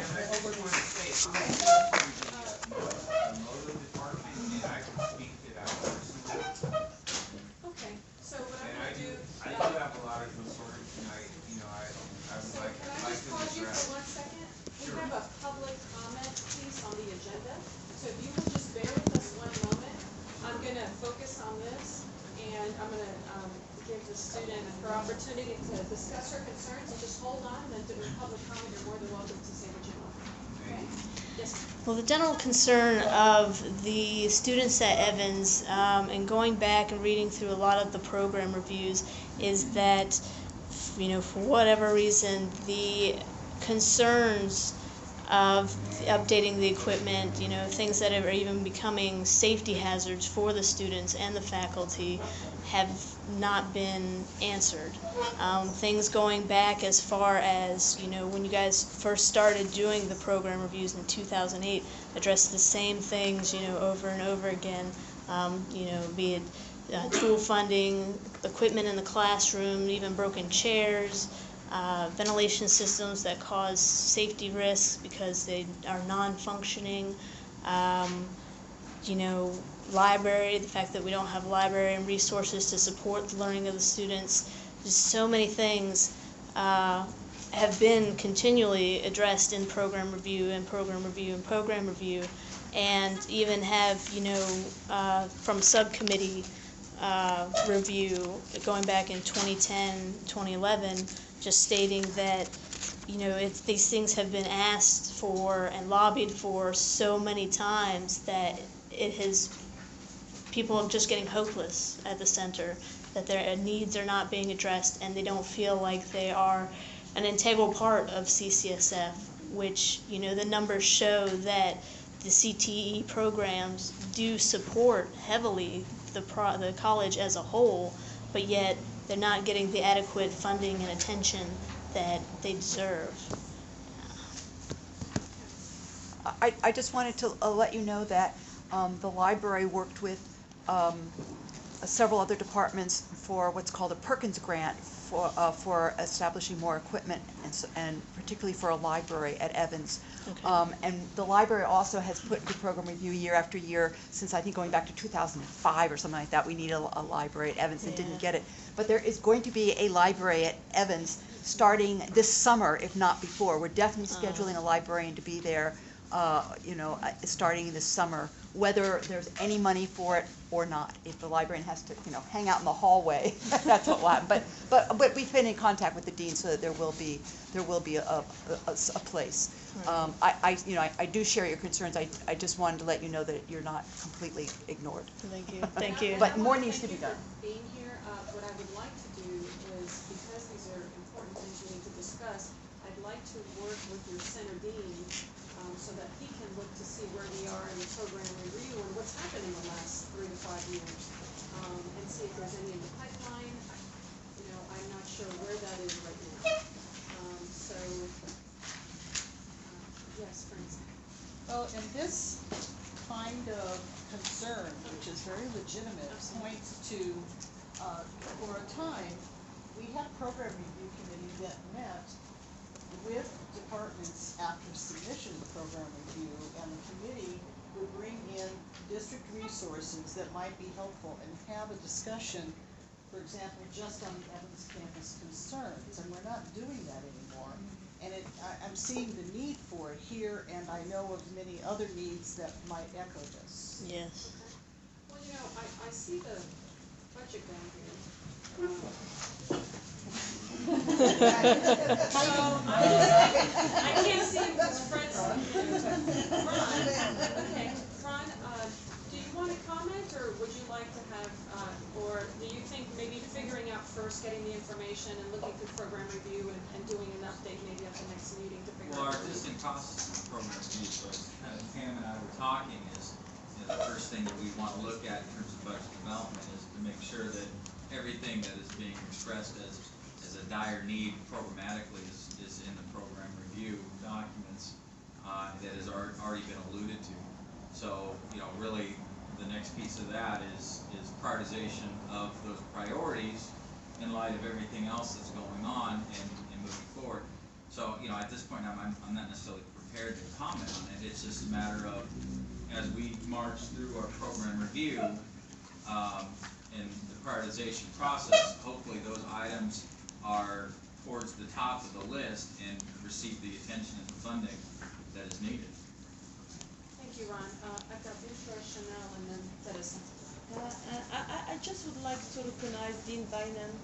He has been working diligently with the BRENA together, trying to figure out how they can solve these problems. But it's good that the conversation continues, but we address this as soon as possible, you know, to make sure that the students at Evans are getting what they need and the tool that they need to succeed. So. Yeah, and if I just may say, you know, briefly, I mean, we've gathered just in the past week alone, and if spring break and a few, you know, instructor illnesses hadn't gotten in the way, you know, we already just have, in a short amount of time, well over 500 signatures of student support. And they feel so strongly that, you know, these things have just not been listened to. I mean, I encourage you guys, you know, come please take a tour of Evans, and you guys can feel, you know, the disparity that, you know, this lack of funding is causing. And like I said, it's even causing safety issues. OSHA's been called in from anonymous calls before, and, you know, CCSF is getting fines, and I know that's something that you guys can't put, you know, you can't allow in the budget that you have. And I know, you know, with that in the budget, the big concern now is gaining enrollment and gaining accreditation back. But when people go and they see the little resources that are there at Evans, they end up leaving by midterm, and they go to the other community colleges that offer similar programs. And so, you know, by addressing these needs and addressing these needs urgently, I think it would greatly help CCSF as a whole in, you know, adding to that mission that is trying to create to better itself and create re-enrollment and get a better view of the, you know, from the community in the community spotlight. I know we're like,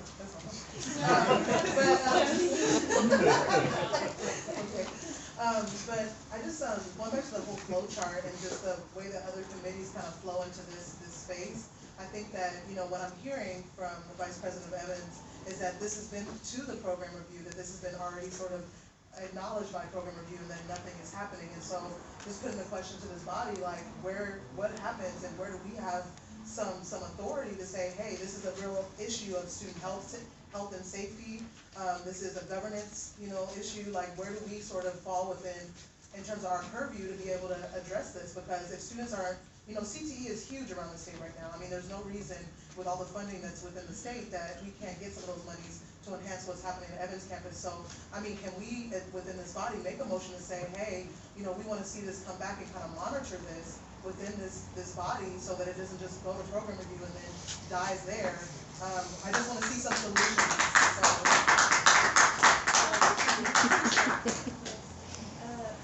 I agree with Chanel. I think we really should like bring this back to PGC, at the same time continue with Dean Bynum and the student leadership at Evans, and work together with also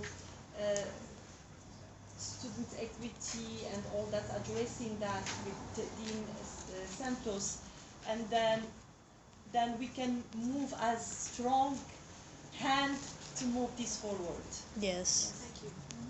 Teresa? I'm sorry. Yeah. And I just also wanted to, I know that Dean Bynum is very much leading kind of this process of assessing the center as well as the needs. And I know that you've done this already as you've gone to, since we are so data driven, you look at the certificates that your campus, the centers, that they accomplish every semester. I used to evaluate those when I worked in admissions, and the automotive department alone, there were like hundreds of certificates, petitions that I would process every semester. And I know that non-credit, the custodial department, I think that that data's there and it could support your argument. And also I think that it's important to realize that a lot of the CTE stuff, just the work and vocation, a lot of these certificates are like 1 and 2 classes. People are just trying to like get some skills and give me a job and give me an income. So that, and those students are kind of hard to pin down and have like longitudinal data about, because they're in for like 1 or 2 classes and they're out. So, you know, a part of your assessment process perhaps can take that into consideration. Like, how do we, you know, get that lightning in a bottle? We have the student right here. How can we get some good data to strengthen our arguments for whatever resources? That's just a comment based on the paperwork I used to do. Thank you, Teresa. Friends? And there are many needs. I mean, I've toured the Evans campus, and so I would agree with you. I've seen it for myself. But I also would say that in our department, for example, for 15 years, we've been requesting the same thing. And finally, through Fred's help and so forth, this summer, something might be this. It's a miracle after 15 years. And it does have health and safety things. Now, CTE, there are Perkins grants that the department can apply for. And there have been times, I don't know what the amounts of money that flow into the district vary every year, but one year when we really needed something, and I thought, I didn't know there was money even there, but I just thought, well, you know, I'm gonna apply for it, and I'll say no, and I tried, and they gave us $500,000 to do it. You could pick me up off the floor, because that was, you know, I didn't apply thinking I'd get it. So, you know, that is an area not to be missed. Every March there's a deadline, and the grant proposals are reviewed, and the money is only for CTE programs, only. Because, you know, it's something not to be missed every year. So it doesn't solve all the problems, but you might be able to do a lift at a time or something. Yeah. Well, I just want to bring it again just to say I would like to move that this committee, the Participatory Governance Council, at least monitor this issue and work with Dean Bynum and work with other stakeholders at the Evans campus to ensure that we, you know, make sure the students out there have what they need, while we're still deciding the flow chart and all that and how these other committees sort of fit within the PGC. I would have, you know, at least like to see us have this as an informational item so that we can at least monitor the progress on this, because the Vice President Evans spent a lot of time on this. I know Dean Bynum has spent a lot of time on this, and I want to support them in this process and make sure that whether it's you know, any support that I can offer and that this body can offer, at least let me restate my motion. I would like to move that the Participatory Governance Council have this as an informational item going forward, just so we can monitor the progress on this issue. I second. I'd like to tweak it. Okay, tweak it. I think for the next meeting, we'll have Dean Bynum give a presentation. Yes. Is everybody okay with that tweak? Yes. Okay. I second. Okay, very good. Anyone against? Okay, so motion passes. Thank you. And thank you all for coming. And Thank you very much. Thank you. Thank you. I'd like to stay, but I can't stay past 5. Is everybody okay with allowing comment? Okay, let's have a comment. Okay. Well,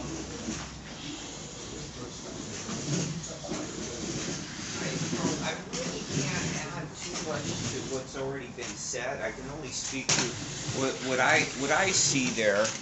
And the way I really feel about it is that my name is Matt Nielsen. I'm in the Moto program at Evans campus. And what I see, you know, they're training people there to be certificated in some circumstances. And, you know, there's such a deficiency in equipment. There's a need for motorcycles to work on, et cetera, et cetera. You know, people will go through that program and they'll receive a certificate, yet they're not going to be properly trained to be able to perform appropriately within the field. And so, you know, if what you're trying to do, you know, is get more students into the school, you're going to have a program that's going to attract students. And then, you know, I've talked to other students in other programs there, and it's the same thing. There just really isn't enough equipment. There aren't enough tools to do the proper training. So the way I look at it is, you know, the programs are just dwindling and going down to nothing. And if this isn't stopped, I don't really see that they're going to continue on for very much longer. I really enjoy it. I've been doing that kind of stuff all my life. I have a 4-year degree. I've done all kinds of stuff with my life. My son's in the program right now. And, you know, I'd like to see it succeed. And so these are the things that I think it really needs. I mean, we need motorcycles that you can work on. I mean, they're just, you know, old motorcycles that are out of date. It's not up-to-date stuff that people are working on in the field. And just a few would really help out so that the students can go and work on that stuff, you know, and then learn about it. I mean, you know, don't have any fuel-injected motorcycles. Everything is fuel-injected now. You have to be able to work on it to learn. You can't get the proper hands-on training. You can't do it. All we're doing is learning from a book with no hands-on training. It's ridiculous, really. Thank you. Thank you. Thank you for giving me the opportunity. I appreciate it. Thank you. Oh, okay. All right. Well, I'm on my way. Thank you.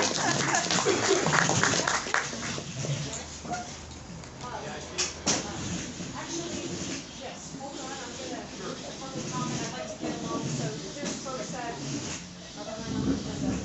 Okay, so let me get to that next item. Student employment equity across the district, Chanel. Great, so I passed out a resolution that the AS Executive Council has been working on, and this would just be an initial reading. You know, we really have been looking at this issue, and I want to thank Dean Santos for his work around getting more student employees at the centers across the district. I know there's still work to do, and I know President Simmons has comments on this as well. I know this is a great concern to her, but I'll just read through it. So this is a resolution on student employment equity across the district. So whereas the majority of students at City College of San Francisco are concentrated at the centers, whereas studies have shown that when students are engaged in activities and work on campus, that they perform better in the classroom, whereas employment opportunities are challenging for students to find early in their professional development, whereas the majority of student employment opportunities are concentrated at Ocean campus, whereas the wage for student employees has been raised to the San Francisco minimum wage of $10.74 per hour, not so much, now it's 12 something an hour, but that's a whole other issue. Be it resolved that the district provide information about student employment across the district, and be it further resolved that the district, sorry for that typo, allocate student employment positions equitably across the district. So the intention of this is just that we, you know, would like to see more student employment opportunities at the centers. It's just pretty simple, straightforward. There's a lot of student employment opportunities here at Ocean, but I'm going to pass it to downtown President Simmons, and to yes, as you all know, this has been a big issue for our students at the centers across the district about the lack of jobs for them, and mainly everything was mainly concentrated at the ocean, and this is historically from the past. And I know Team Centers have been working and getting things better for centers, and I just would like to emphasize on this, to really take it, because our students really need jobs, and they have their classes at Mission or at downtown or at Evans, and we need those jobs for them, then they can take their classes and earn some living at the same time. And I know the centers have been doing wonderful job, and I know that he's willing to continue, make sure that the services are equitable across the districts, and I will give that to the centers to finish what I'm trying to do. Before I do that, I know Teresa had her hand up, so. Yes. Before you do that, I wanna can I say say the something really same- quick? We have a 5:30 class, we're all in Evans, and we've got to get to our 5:30 class. I thought I it was just- one student that had. No, there's actually 3 of us here. There's Possibly several more. of us.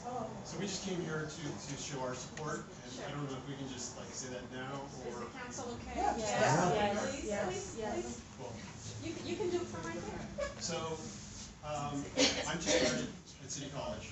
My wife is here, I go here, my daughter goes here, but I just started, and I'm taking auto body shop.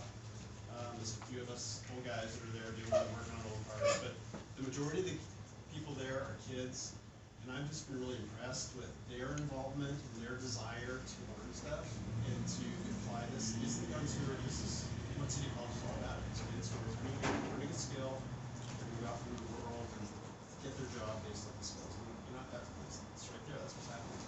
But in taking my old truck and driving it around to body shops and saying, what do I need to do on this thing? What they're telling me to do is not what we have the capability of doing at City College. So they're not learning state of the art, which has been brought up. They're not learning what's, the equipment that they need to learn to do this stuff. We need the money to buy this equipment to do it right. And I just want us to say my words, that's my vision, so what I'm seeing there, and I appreciate the consideration. Yes, I've been involved with City College for almost 10 years. I'm a student, taking a variety of construction courses at from the Evans campus. We also volunteer, and some of the programs that are available to people from the neighborhoods to improve their lives. And I can tell you, the people that we get from the neighborhoods, particularly Bayview, Hunters Point, a lot of people, they come in, they've had no opportunity to do anything. They were left out. And they come in and they say, my name's Joe, by the way. They say, Joe, I can't believe I made this. I can't believe I can do this. They have innate ability to do something. They're building things. And they leave our class, and they go out and they get jobs. And they get good paying jobs. I've got a fella, Kamal. He's with PG&E now. He's making almost $100,000 a year, putting in gas lines all around the city for Pacific Gas and Electric. These are the types of things.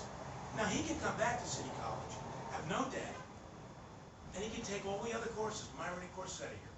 This guy is self-funding now. He came out of Bayview, Hunters Point, got a beautiful job, he owns a house, and he educated himself.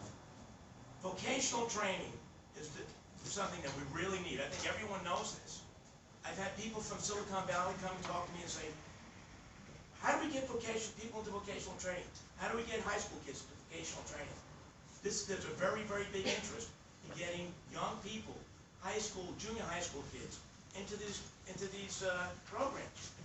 We don't have them in the high schools anymore. Evans Center has equipment going back to the 1970s, the 1930s. We're using old stuff. We are not modern.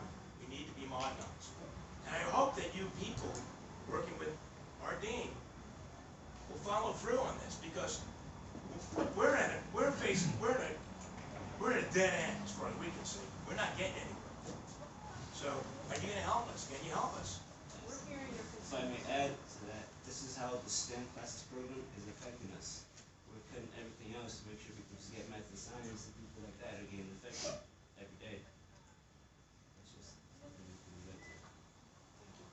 sorry, I didn't understand that comment. You're saying that resources are being put into STEM.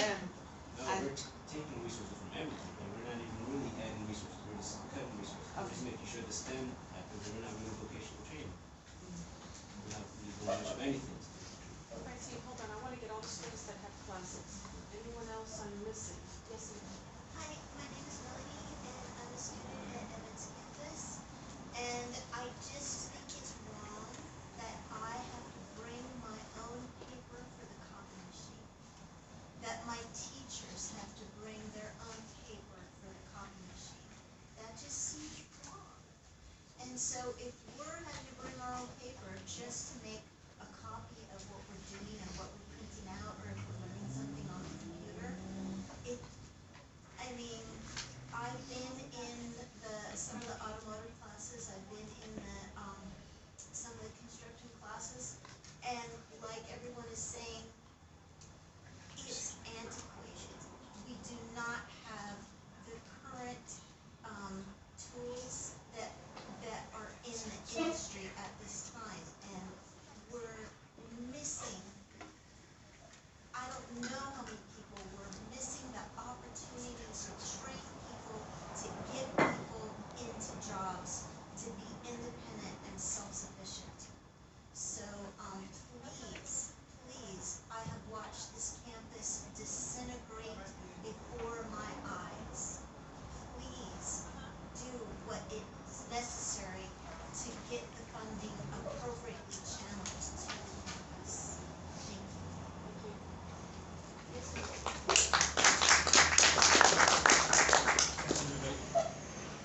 My name is Terry Chapman, I'm faculty at Evans Campus, and I was brought on teaching construction, the first construction person brought on, and I was assigned to the automotive department 21 years ago. And we built the construction department. We actually have more students than automotive, but we're still under the same chair. And the Perkins is really great, except for we're only allowed one Perkins grant per department. And therefore, either automotive gets the Perkins grant or construction gets the Perkins grant. Our chair is an automotive person, and so we really need construction to be a separate department so that it can apply for Perkins grants and get this up. One of my colleagues went to Long Beach City College, visited there recently. We have a construction department. We have an electrical, plumbing department, we're all in one department. At Long Beach, or most city college, they have an electrical department which just got $500 million to build a whole new center for just the electrical department. So we really, construction, has been an afterthought. We're actually a burden to automotive. Now we're headed for architecture and construction. In the last plan that came out, hopefully it doesn't quite go through the way it's done. But with construction and custodial, 700 custodial students being moved from automotive on to architecture, we are now going to destroy the architecture department as well. So it's really important, I think, that construction gets its own department. And we have operated on this dire need. We believe in dire need, that all we get is dire need, and I think we need an infusion. And that really is going to come first with a leader for just construction. Thank you. And I will pass that information on. Is there any other students? Well, before you go, I just want to say that thank you for coming, thank you for bringing your message, but I'd like to invite you to come every 2 weeks, not just when we have something on the agenda for you to speak on. So, Excuse me, but this is part of the problem with the Evans Campus evening classes, is that people cannot come because we have to be in class. And that is one of the reasons why we're so underrepresented at this campus, is because all of the teachers that I know of that teach evening, they have day jobs. And they cannot be here all the way across town and get to their class and teach it. So I thank you for listening. there's also a lot of all the minutes are also online. We have a PGC website online. We have student representation. So make sure that you reach out as well.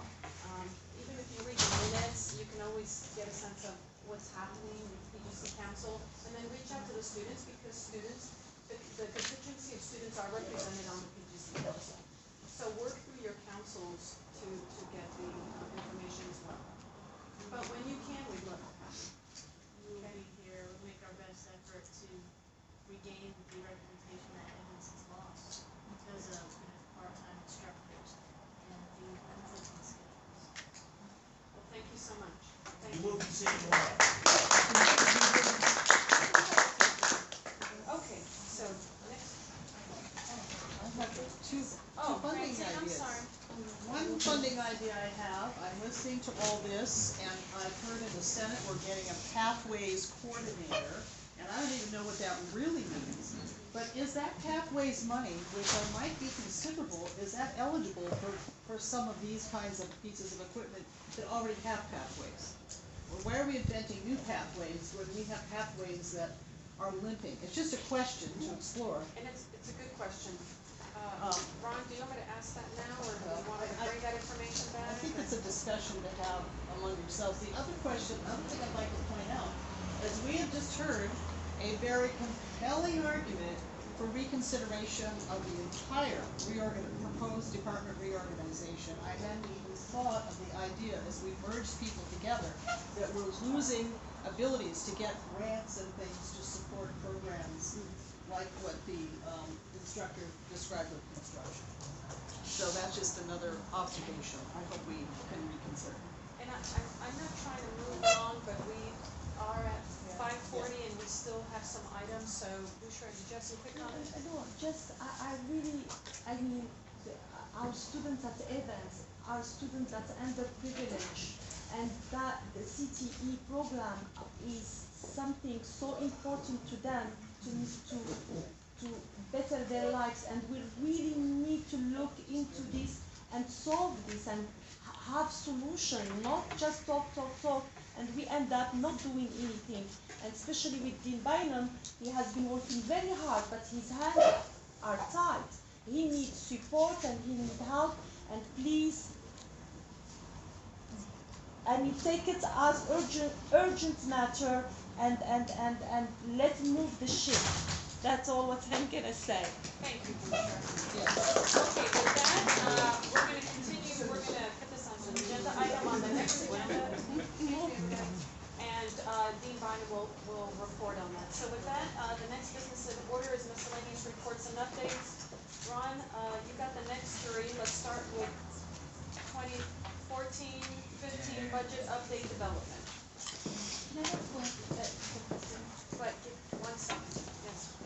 Before today ends, I was hoping to have a consolidated action items that, they were all due on the 10th and they were going to be consolidated. I was hoping to see them, to take them back to executive council to say, here's what everybody came up with. And I don't, is it possible? It's going to be emailed out for tomorrow. Okay, thank you. I didn't get a lot of feedback from all the constituency groups. Remember, y'all had homework. April 10th was the deadline. So. And then also for the student coming after, we also be back on Monday, next meeting, right? We didn't really. Yeah, that'd be a second, we would be. Yeah, so it's gonna come back, yeah. With some time to discuss.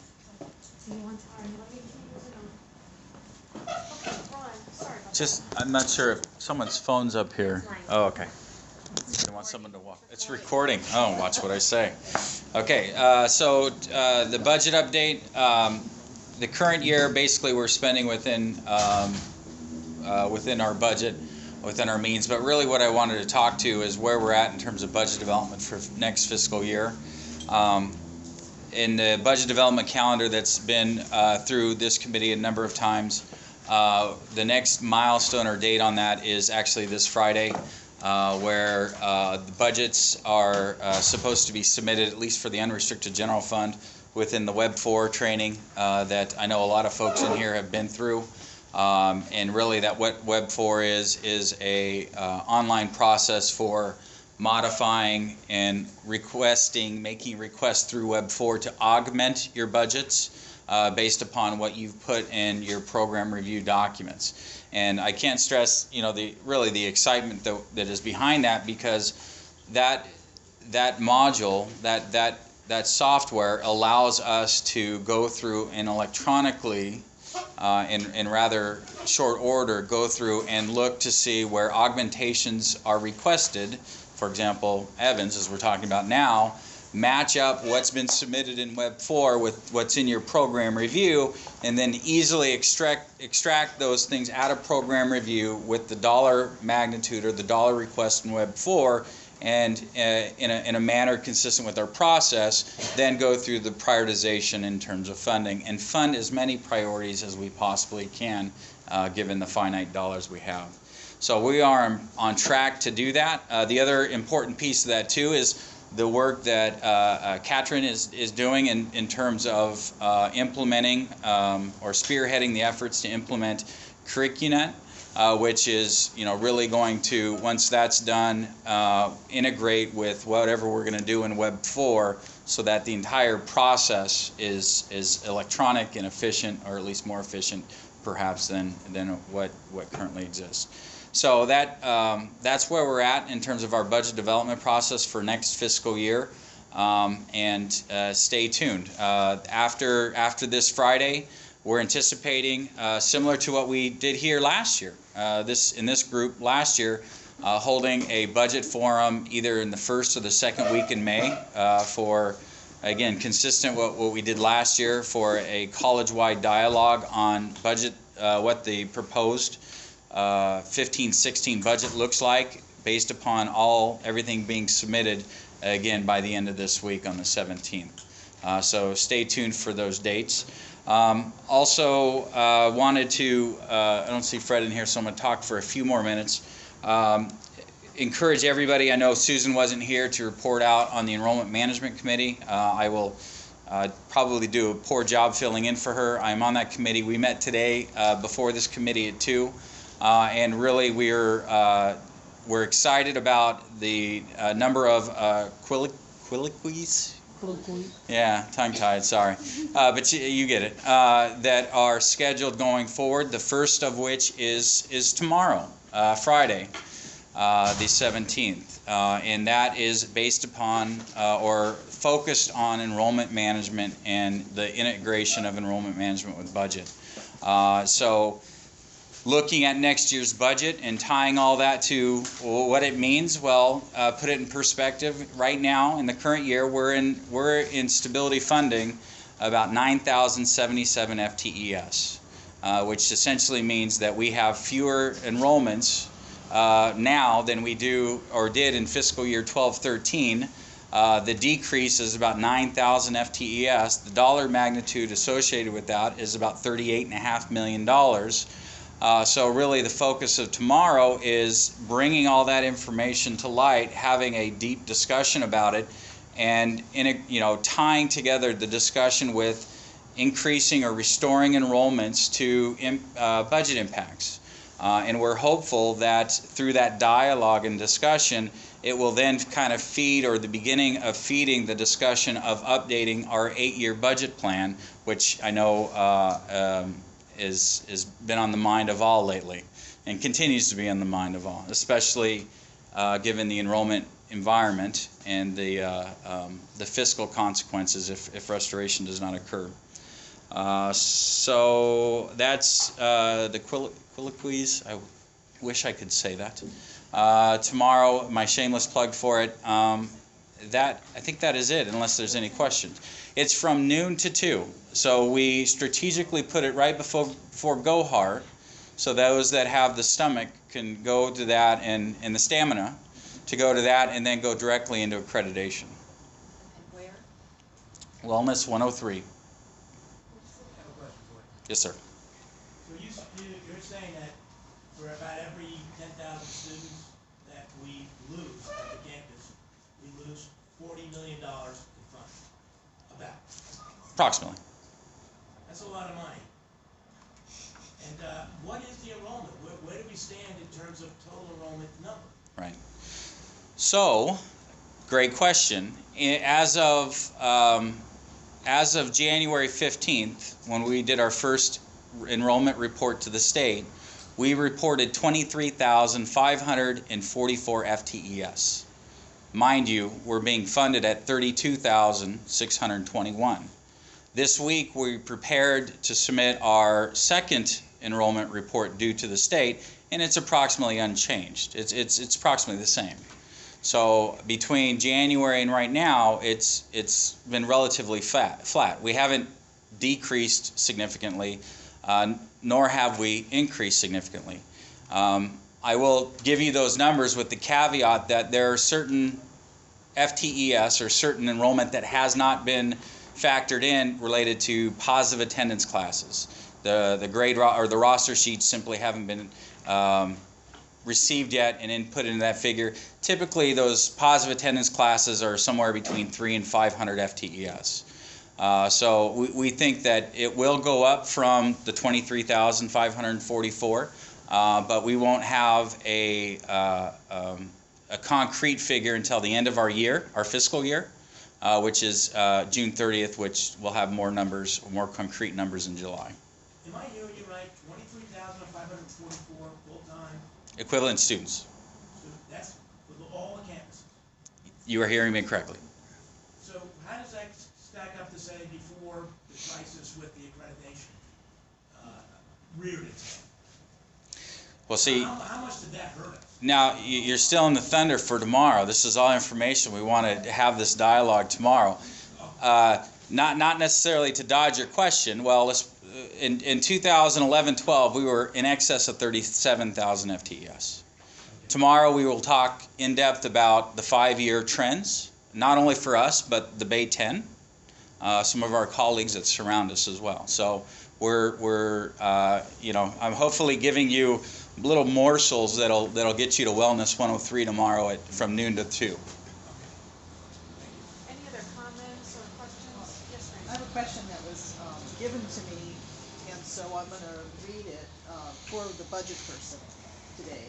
The current 14-15 budget assumes increased enrollment, but we fell instead overall. 8-year assumptions include an increase in administration, an increase in classified, an increase in housekeeping, and a decrease in faculty, and there is apparently a $38.5 billion cliff we face. And the district opener with the AFT suggests raising full-time faculty to at least mid-Bay 10 level salaries. So how does that all add up? A question from someone else. Well, can I borrow that so I can address someone one-on-one? Okay. I need it back because I've been taking This looks like Tim's writing, so why didn't No, Tim? it's Come not on, Tim. buddy. He's off the hook. No. His I'm just question wouldn't joking. have been so polite. Yeah, exactly. Well, right. Yeah. So the current, just to clarify the first question, is the current budget 14-15 isn't based upon an increase or decrease in enrollment. It's based upon stability funding, which was in SB 860, right? Okay. So there isn't necessarily any growth or restoration built within that. It's what our funding floor is. Now, if enrollment were to go above the 32,621, we could get funded for it, but it's not likely that to happen, right? So that's the first piece of it. The 8-year assumptions, some of these isn't necessarily correct, but I'd like to address some of these tomorrow. I mean, there isn't really there is a projected decrease in part-time faculty. The answer to that is absolutely yes. And that goes hand in hand with, again, the enrollment management. If right now, for next fiscal year, for example, we're going to have a 5% step down in funded full-time equivalent students if enrollment doesn't restore all 9,000. That drop is about 1,300 FTES. And so basically the way the state implements that is that's akin to a workload reduction that the state, all 72 districts in the state, took in 2009-10. Your funded FTES goes down. Basically you have fewer dollars. There's some nuances of that we've discussed related to our non-credit that really gives us a 1-year reprieve from that. But really going into the second year of the stability funding, there's another 5% drop off, which is another reduction in our funded FTES down another approximately 1,300 FTES. And then the real cliff, and again, you're still in my thunder for tomorrow, is fiscal year 17-18. We're advertising it. I appreciate this. You know, like the gentleman in the back, you know, giving the morsels out there, hopefully to leave the breadcrumbs to Wellness 103. The real cliff is really 17-18, in that third year out, where we're going to go from approximately 28,000 FTEs down to, again, if we don't restore, 23,544. And that is the real drop. So all the efforts to tomorrow, all the efforts that we're trying to generate, excuse me, I'm getting animated, that generate in this dialogue tomorrow is so that doesn't happen, and so that we have a plan, collective we have a plan to restore FTES that's based upon educational master plan, based upon planning, based upon programming, and that is fiscally feasible. Hopefully that addresses most of this, but I hope to go into more of it tomorrow. And then what got left off that I should have added is there's also been a dramatic increase in consultant fees, like millions in increase. Yes.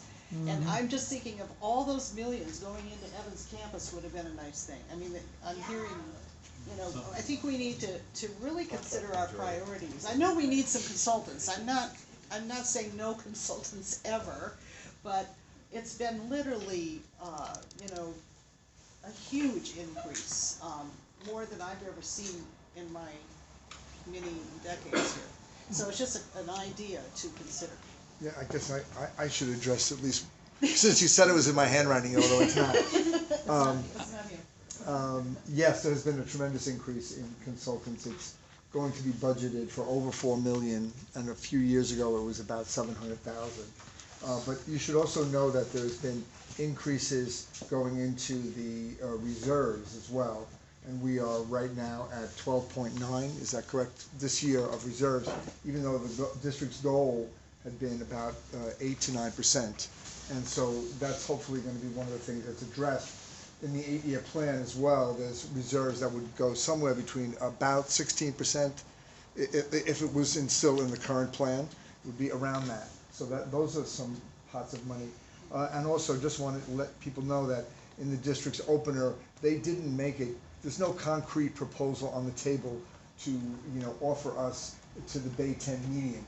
You should know that. There is a language that says that over time, they are desiring to get us to the Bay 10 median. But over time can be, that's a long time. It could be who knows what. So anyway, it's clarified. Any other questions for Ron before he moves on to his next report? On the subject of consultants, I see a whole section in here on rebranding with Yafi Deutzer apparently being the consultant who supplied this. Is it possible to find out what it cost for to obtain the rebranding recommendations from them? $50,000. $50,000? Thank you. Thank you. Any other questions? Okay, thank you, Ron. Moving on to item B, Capital Project and Planning Committee update report. Ron? Yeah, actually, I'm hand to Fred. If I could, this is we asked to put this on the agenda, really consistent with sharing the ultimate goal of what Lillian talked about before on the Academic Senate resolution, is that we have these various committees, the newest one being Capital Projects and Planning Committee. The other one that's next on the agenda is ITAC, Information Technology Advisory Committee, where at future meetings those chairs or the co-chairs of those committees will come here and give a report out. Jay Field isn't here today. He's actually at an Aleutian conference so that we bring back information so we can continue to better our system.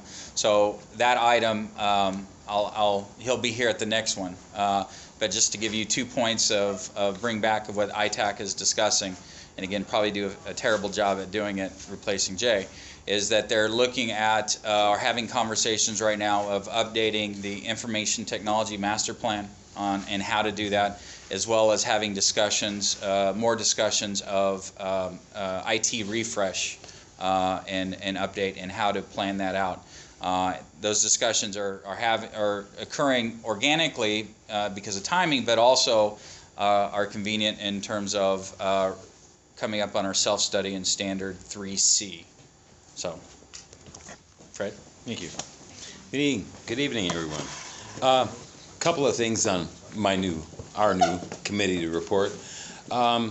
We've, as a committee, we voted on and approved the RFP for master planning, which is a group of consultants to assist us to put a district-wide facilities master plan together. It'll be a comprehensive document that includes planning for the next 10 years, as well as facilities condition assessment and getting a lot of other data that'll help us to better plan and allocate resources.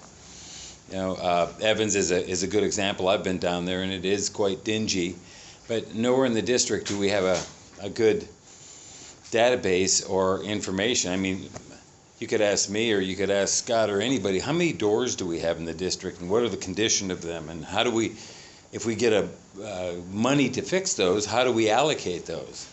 So at the end of this process, which will be collaborative inside and out, we need really broad-based input and participation from everybody on this.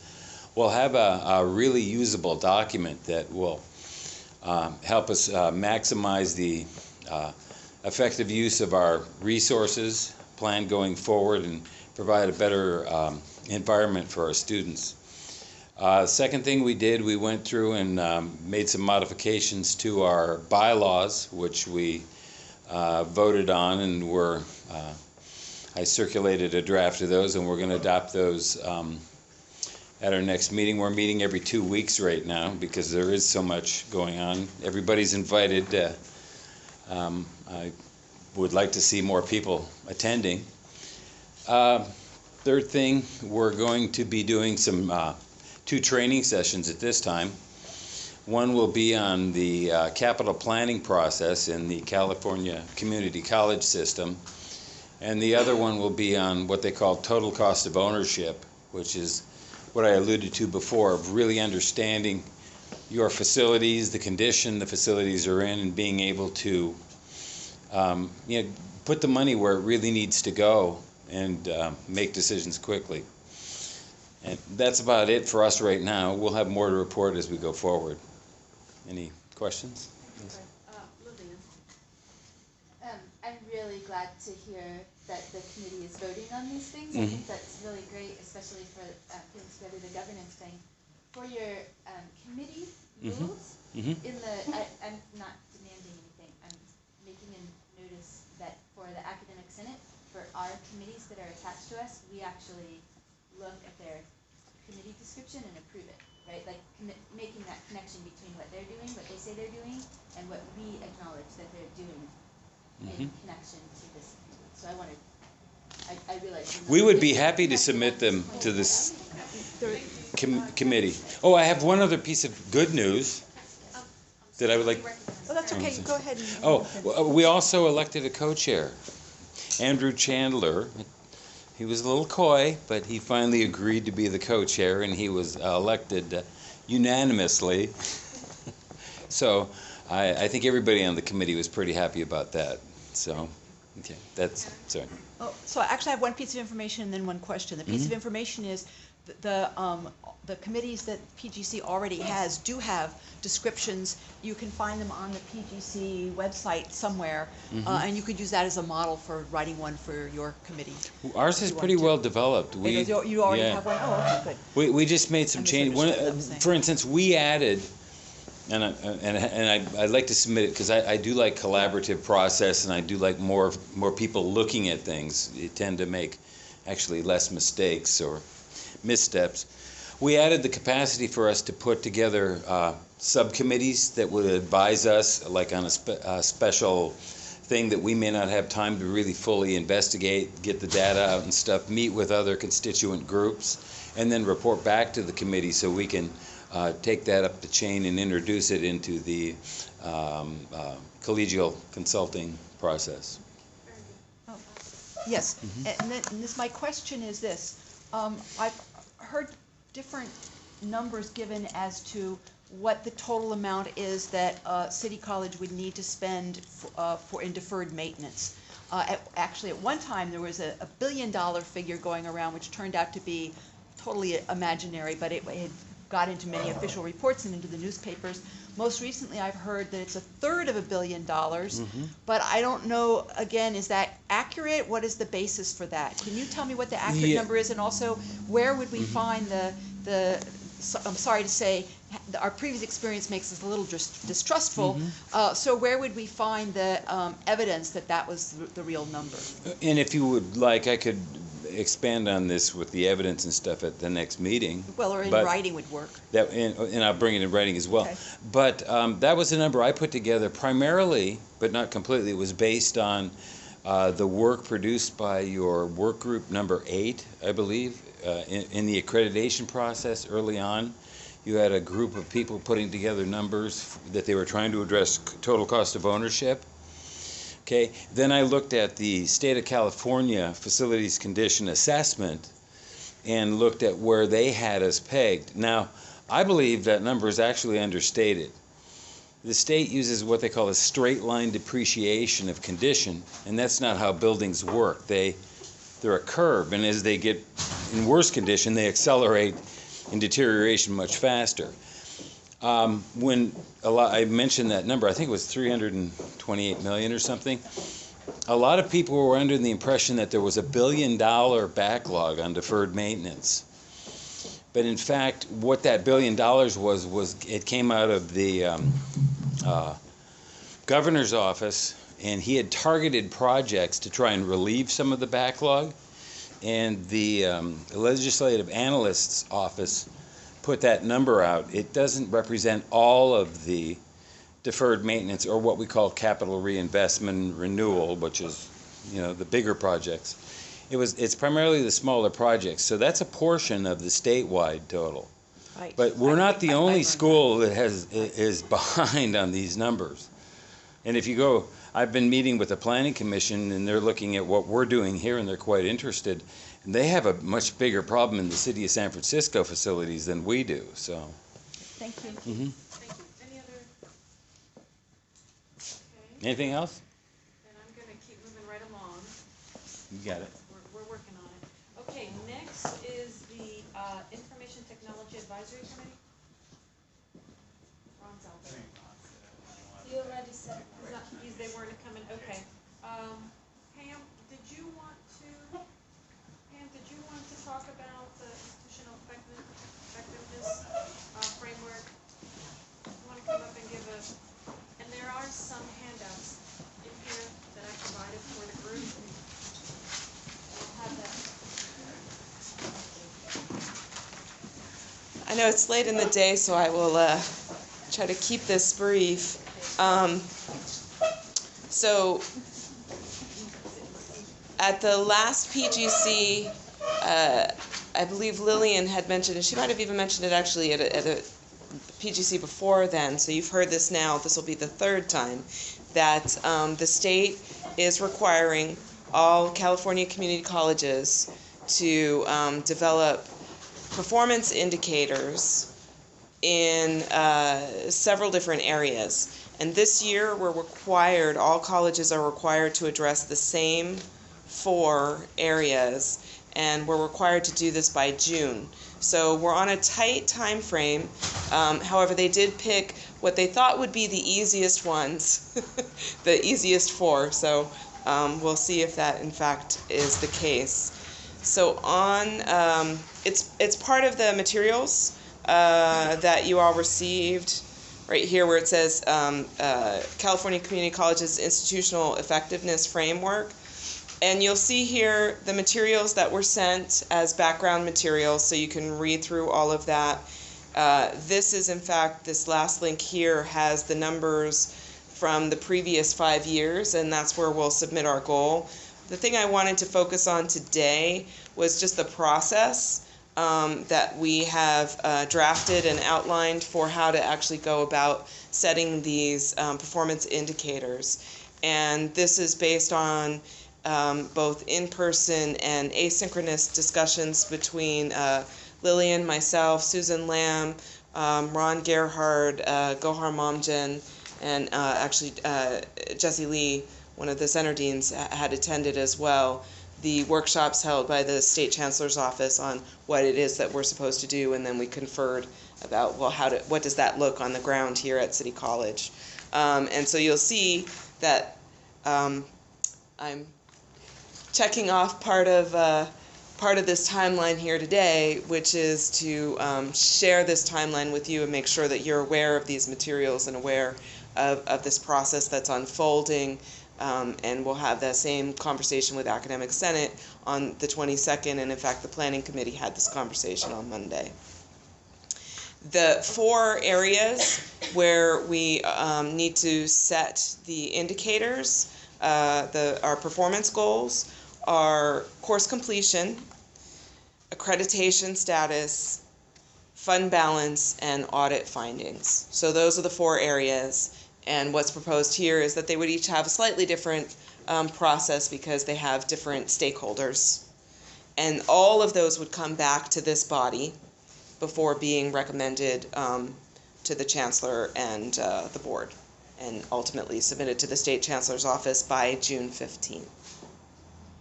So any questions about this process?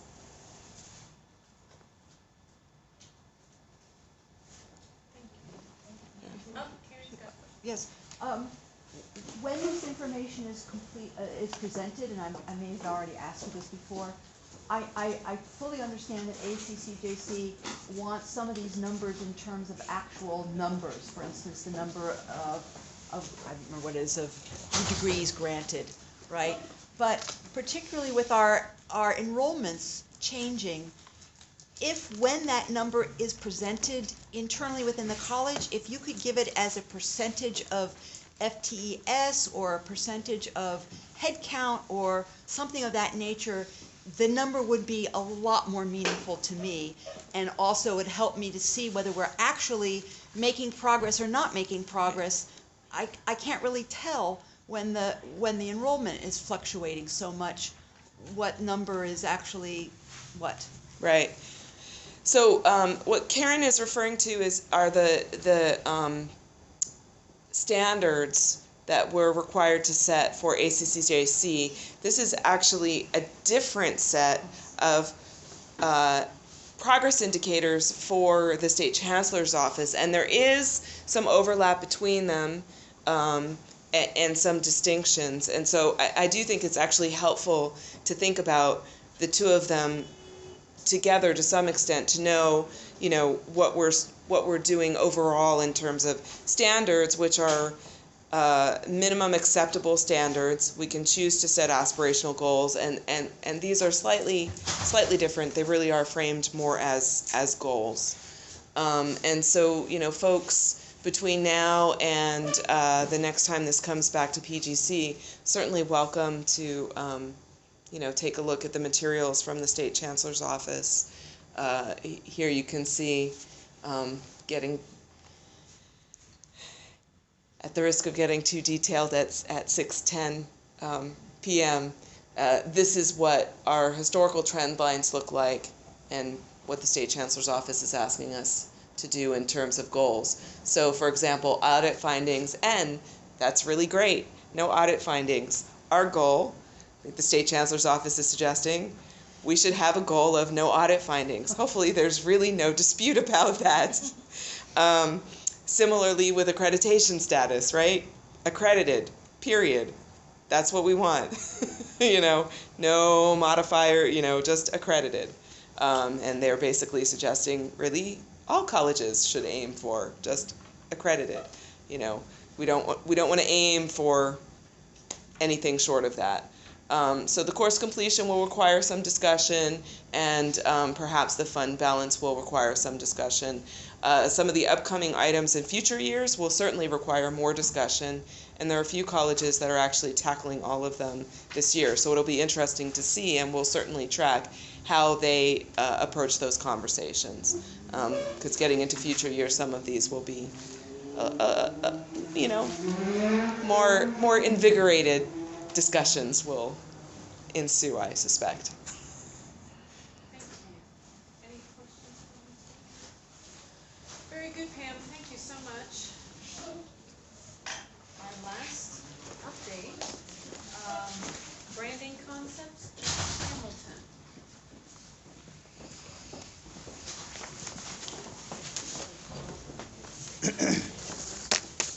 Hi, everybody.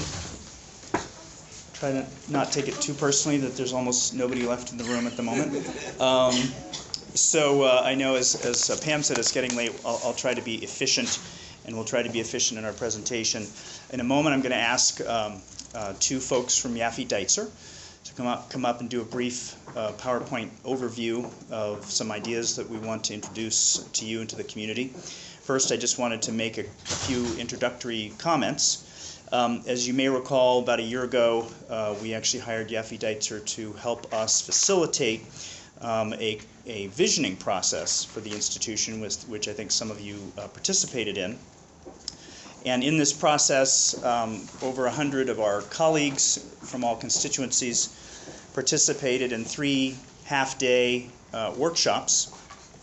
And then additionally, later, in the conclusion of that process, there were over 1,500 folks, members of the community, who voted on the final visioning statement. Oh. There's a class in here, so we have about 12 minutes. Oh, no. Okay, God.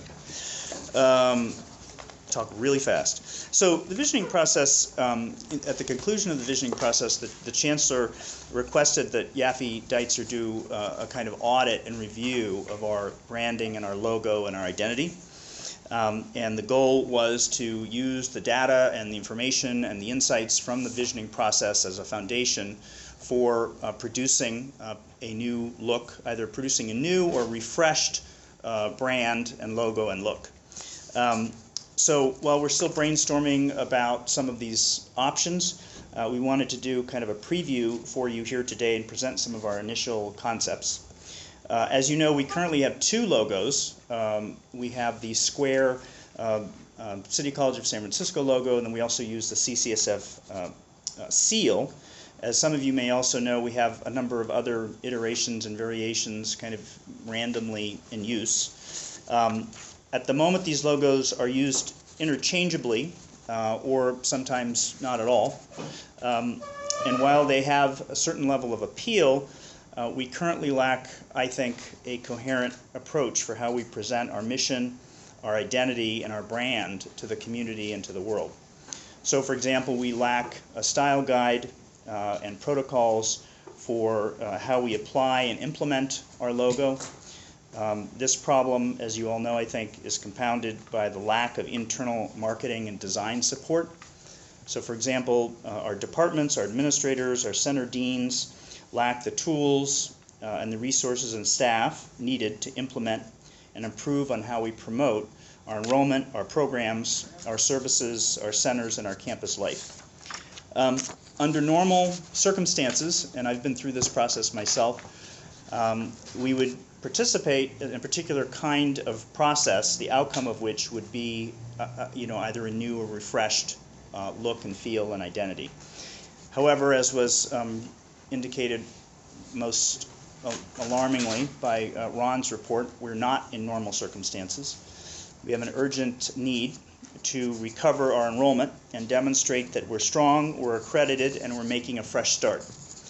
So while these logos have served us well, we didn't think that they kind of represented the possibilities that we saw in the visioning process, and that they don't take advantage of either the opportunities that I think we have now, as well as address effectively, or allow us to address as effectively as we'd like some of the challenges.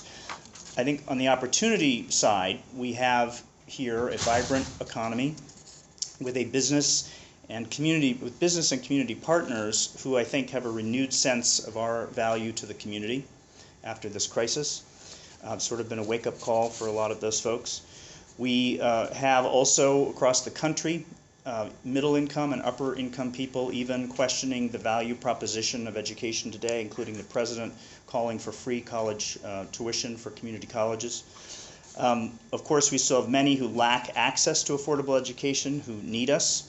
And then there's a sense out there, at least cautiously and hopefully, that the worst of the accreditation crisis is behind us. So I think in terms of our opportunities, that's that's how we see them. On the challenges side, we all know that the education world is changing dramatically, and for better or for worse is under a great deal of stress, and there are a great deal of changes going on technologically and otherwise. We have for-profit colleges, online education to compete with. The booming local economy, of course, means that many of the students who are trying to enroll are busy working and not taking classes. And we have mobile platforms and social media that have turned kind of the old assumptions about marketing on their head. All of that is to say that we think this is a great opportunity to create and explore a new look and feel for the college. And the purpose of this presentation today is just to give you a preview of some of our thinking and to hear your feedback. Again, I was hoping there'd be more people in the room at this point. Anyway, I'm going to now ask Peter Morelli and Catherine Campbell-Lane from Yaffe Deitzer to do a brief presentation. Thank you. Great. Thank you, Jeff. Good evening. Let me go ahead and pull up the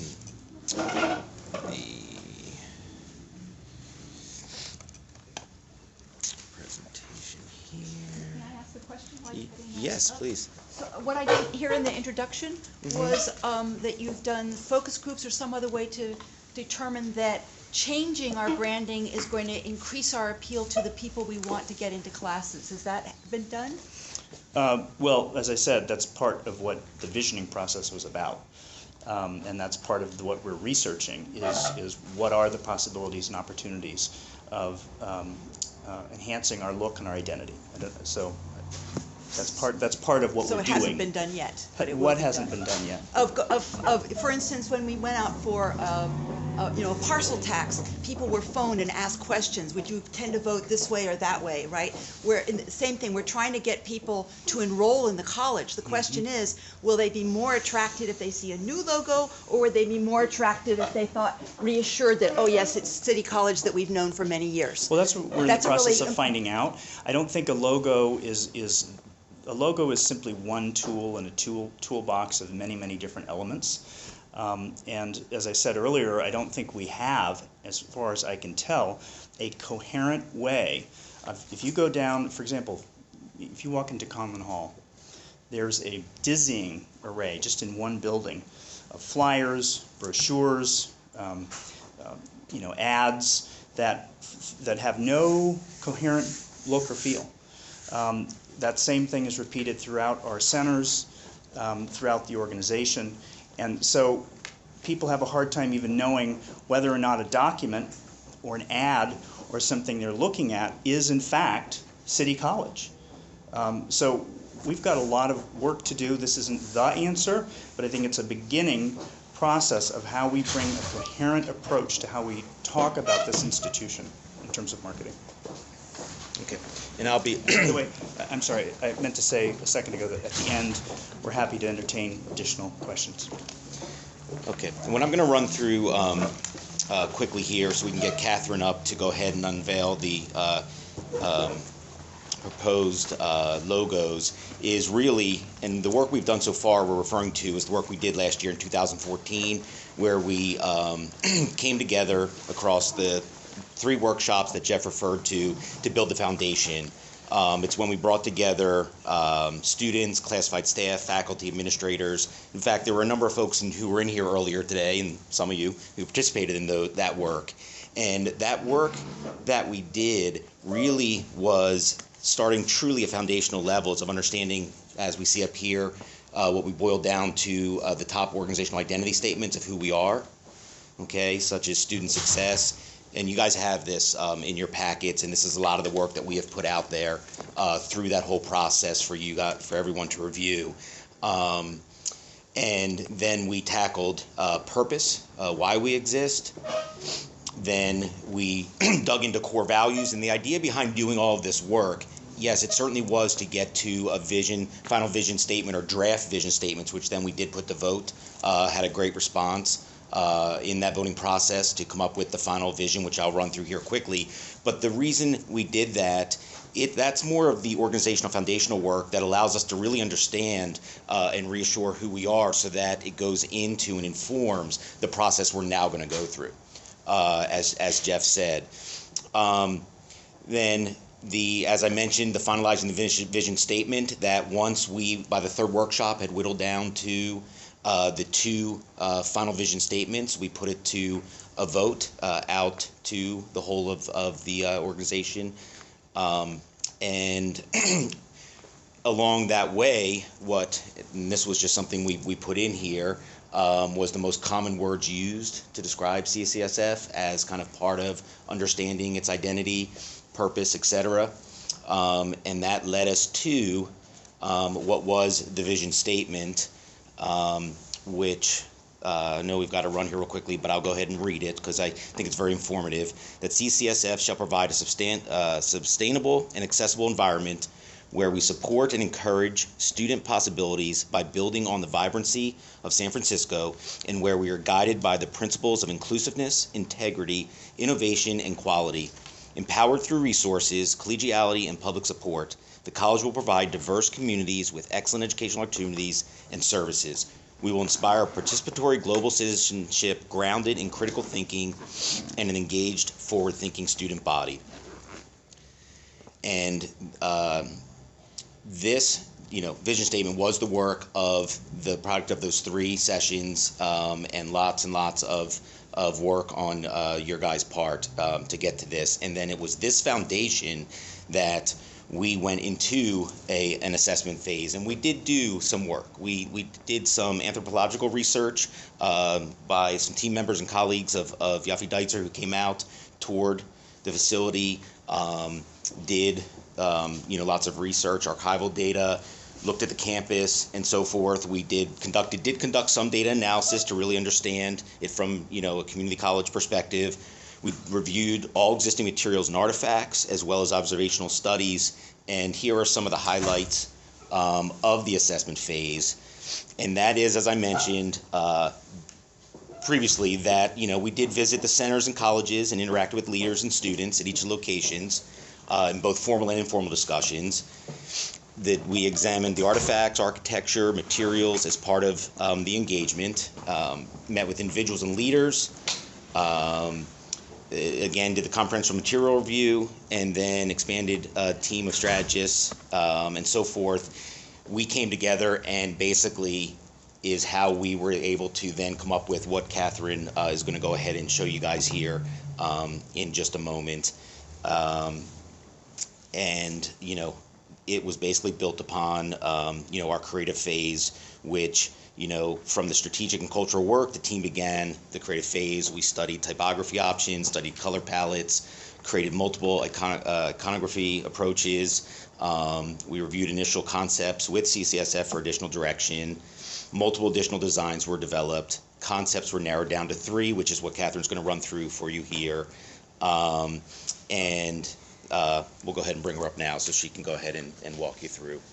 So the first of the 3 designs is really representative of the mosaic that is CCSF's rich history over the last 80 years in San Francisco. Symbolizes a strong foundation that you have, and that it provides the community and students. And here are a few options. When we do logos, we like to kind of see them in where they'll be seen in the community. The second design option is really, we see it more as an artistic interpretation of the ram's horns, your historic mascot. It's forward moving. We see 2 C's representing City College in this design option. And then again, can you step up to the microphone? oh yeah, sure. And then the third option is a more modern interpretation of the ram's horns, which are your wonderful mascot. And it's really also symbolic of forward movement, and that you take students and help them achieve their dreams, and that's really what the education here is all about. And this too is the color red or pink? Red. It's red. It is your red. We didn't change the colors. Yeah. Yes. And Yes, it's your red, it's your PMS color, and I'll also say that the reason we stuck with your colors is these are your colors, and they've been your colors for years. And the seal will not go away. I see it on the clock up there. The seal is your seal. So this is the logo, and that is your seal. So, and I'll let Jeff, one more minute, I know, give a quick update on next steps. Just quickly, I know we have students literally staring at all of us. So the next step really for us is we're in the process of devising a survey that we will use for the community to elicit additional feedback.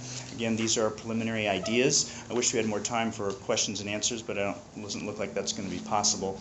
Save them, and we'll continue to have further meetings to elicit your feedback. So thank you.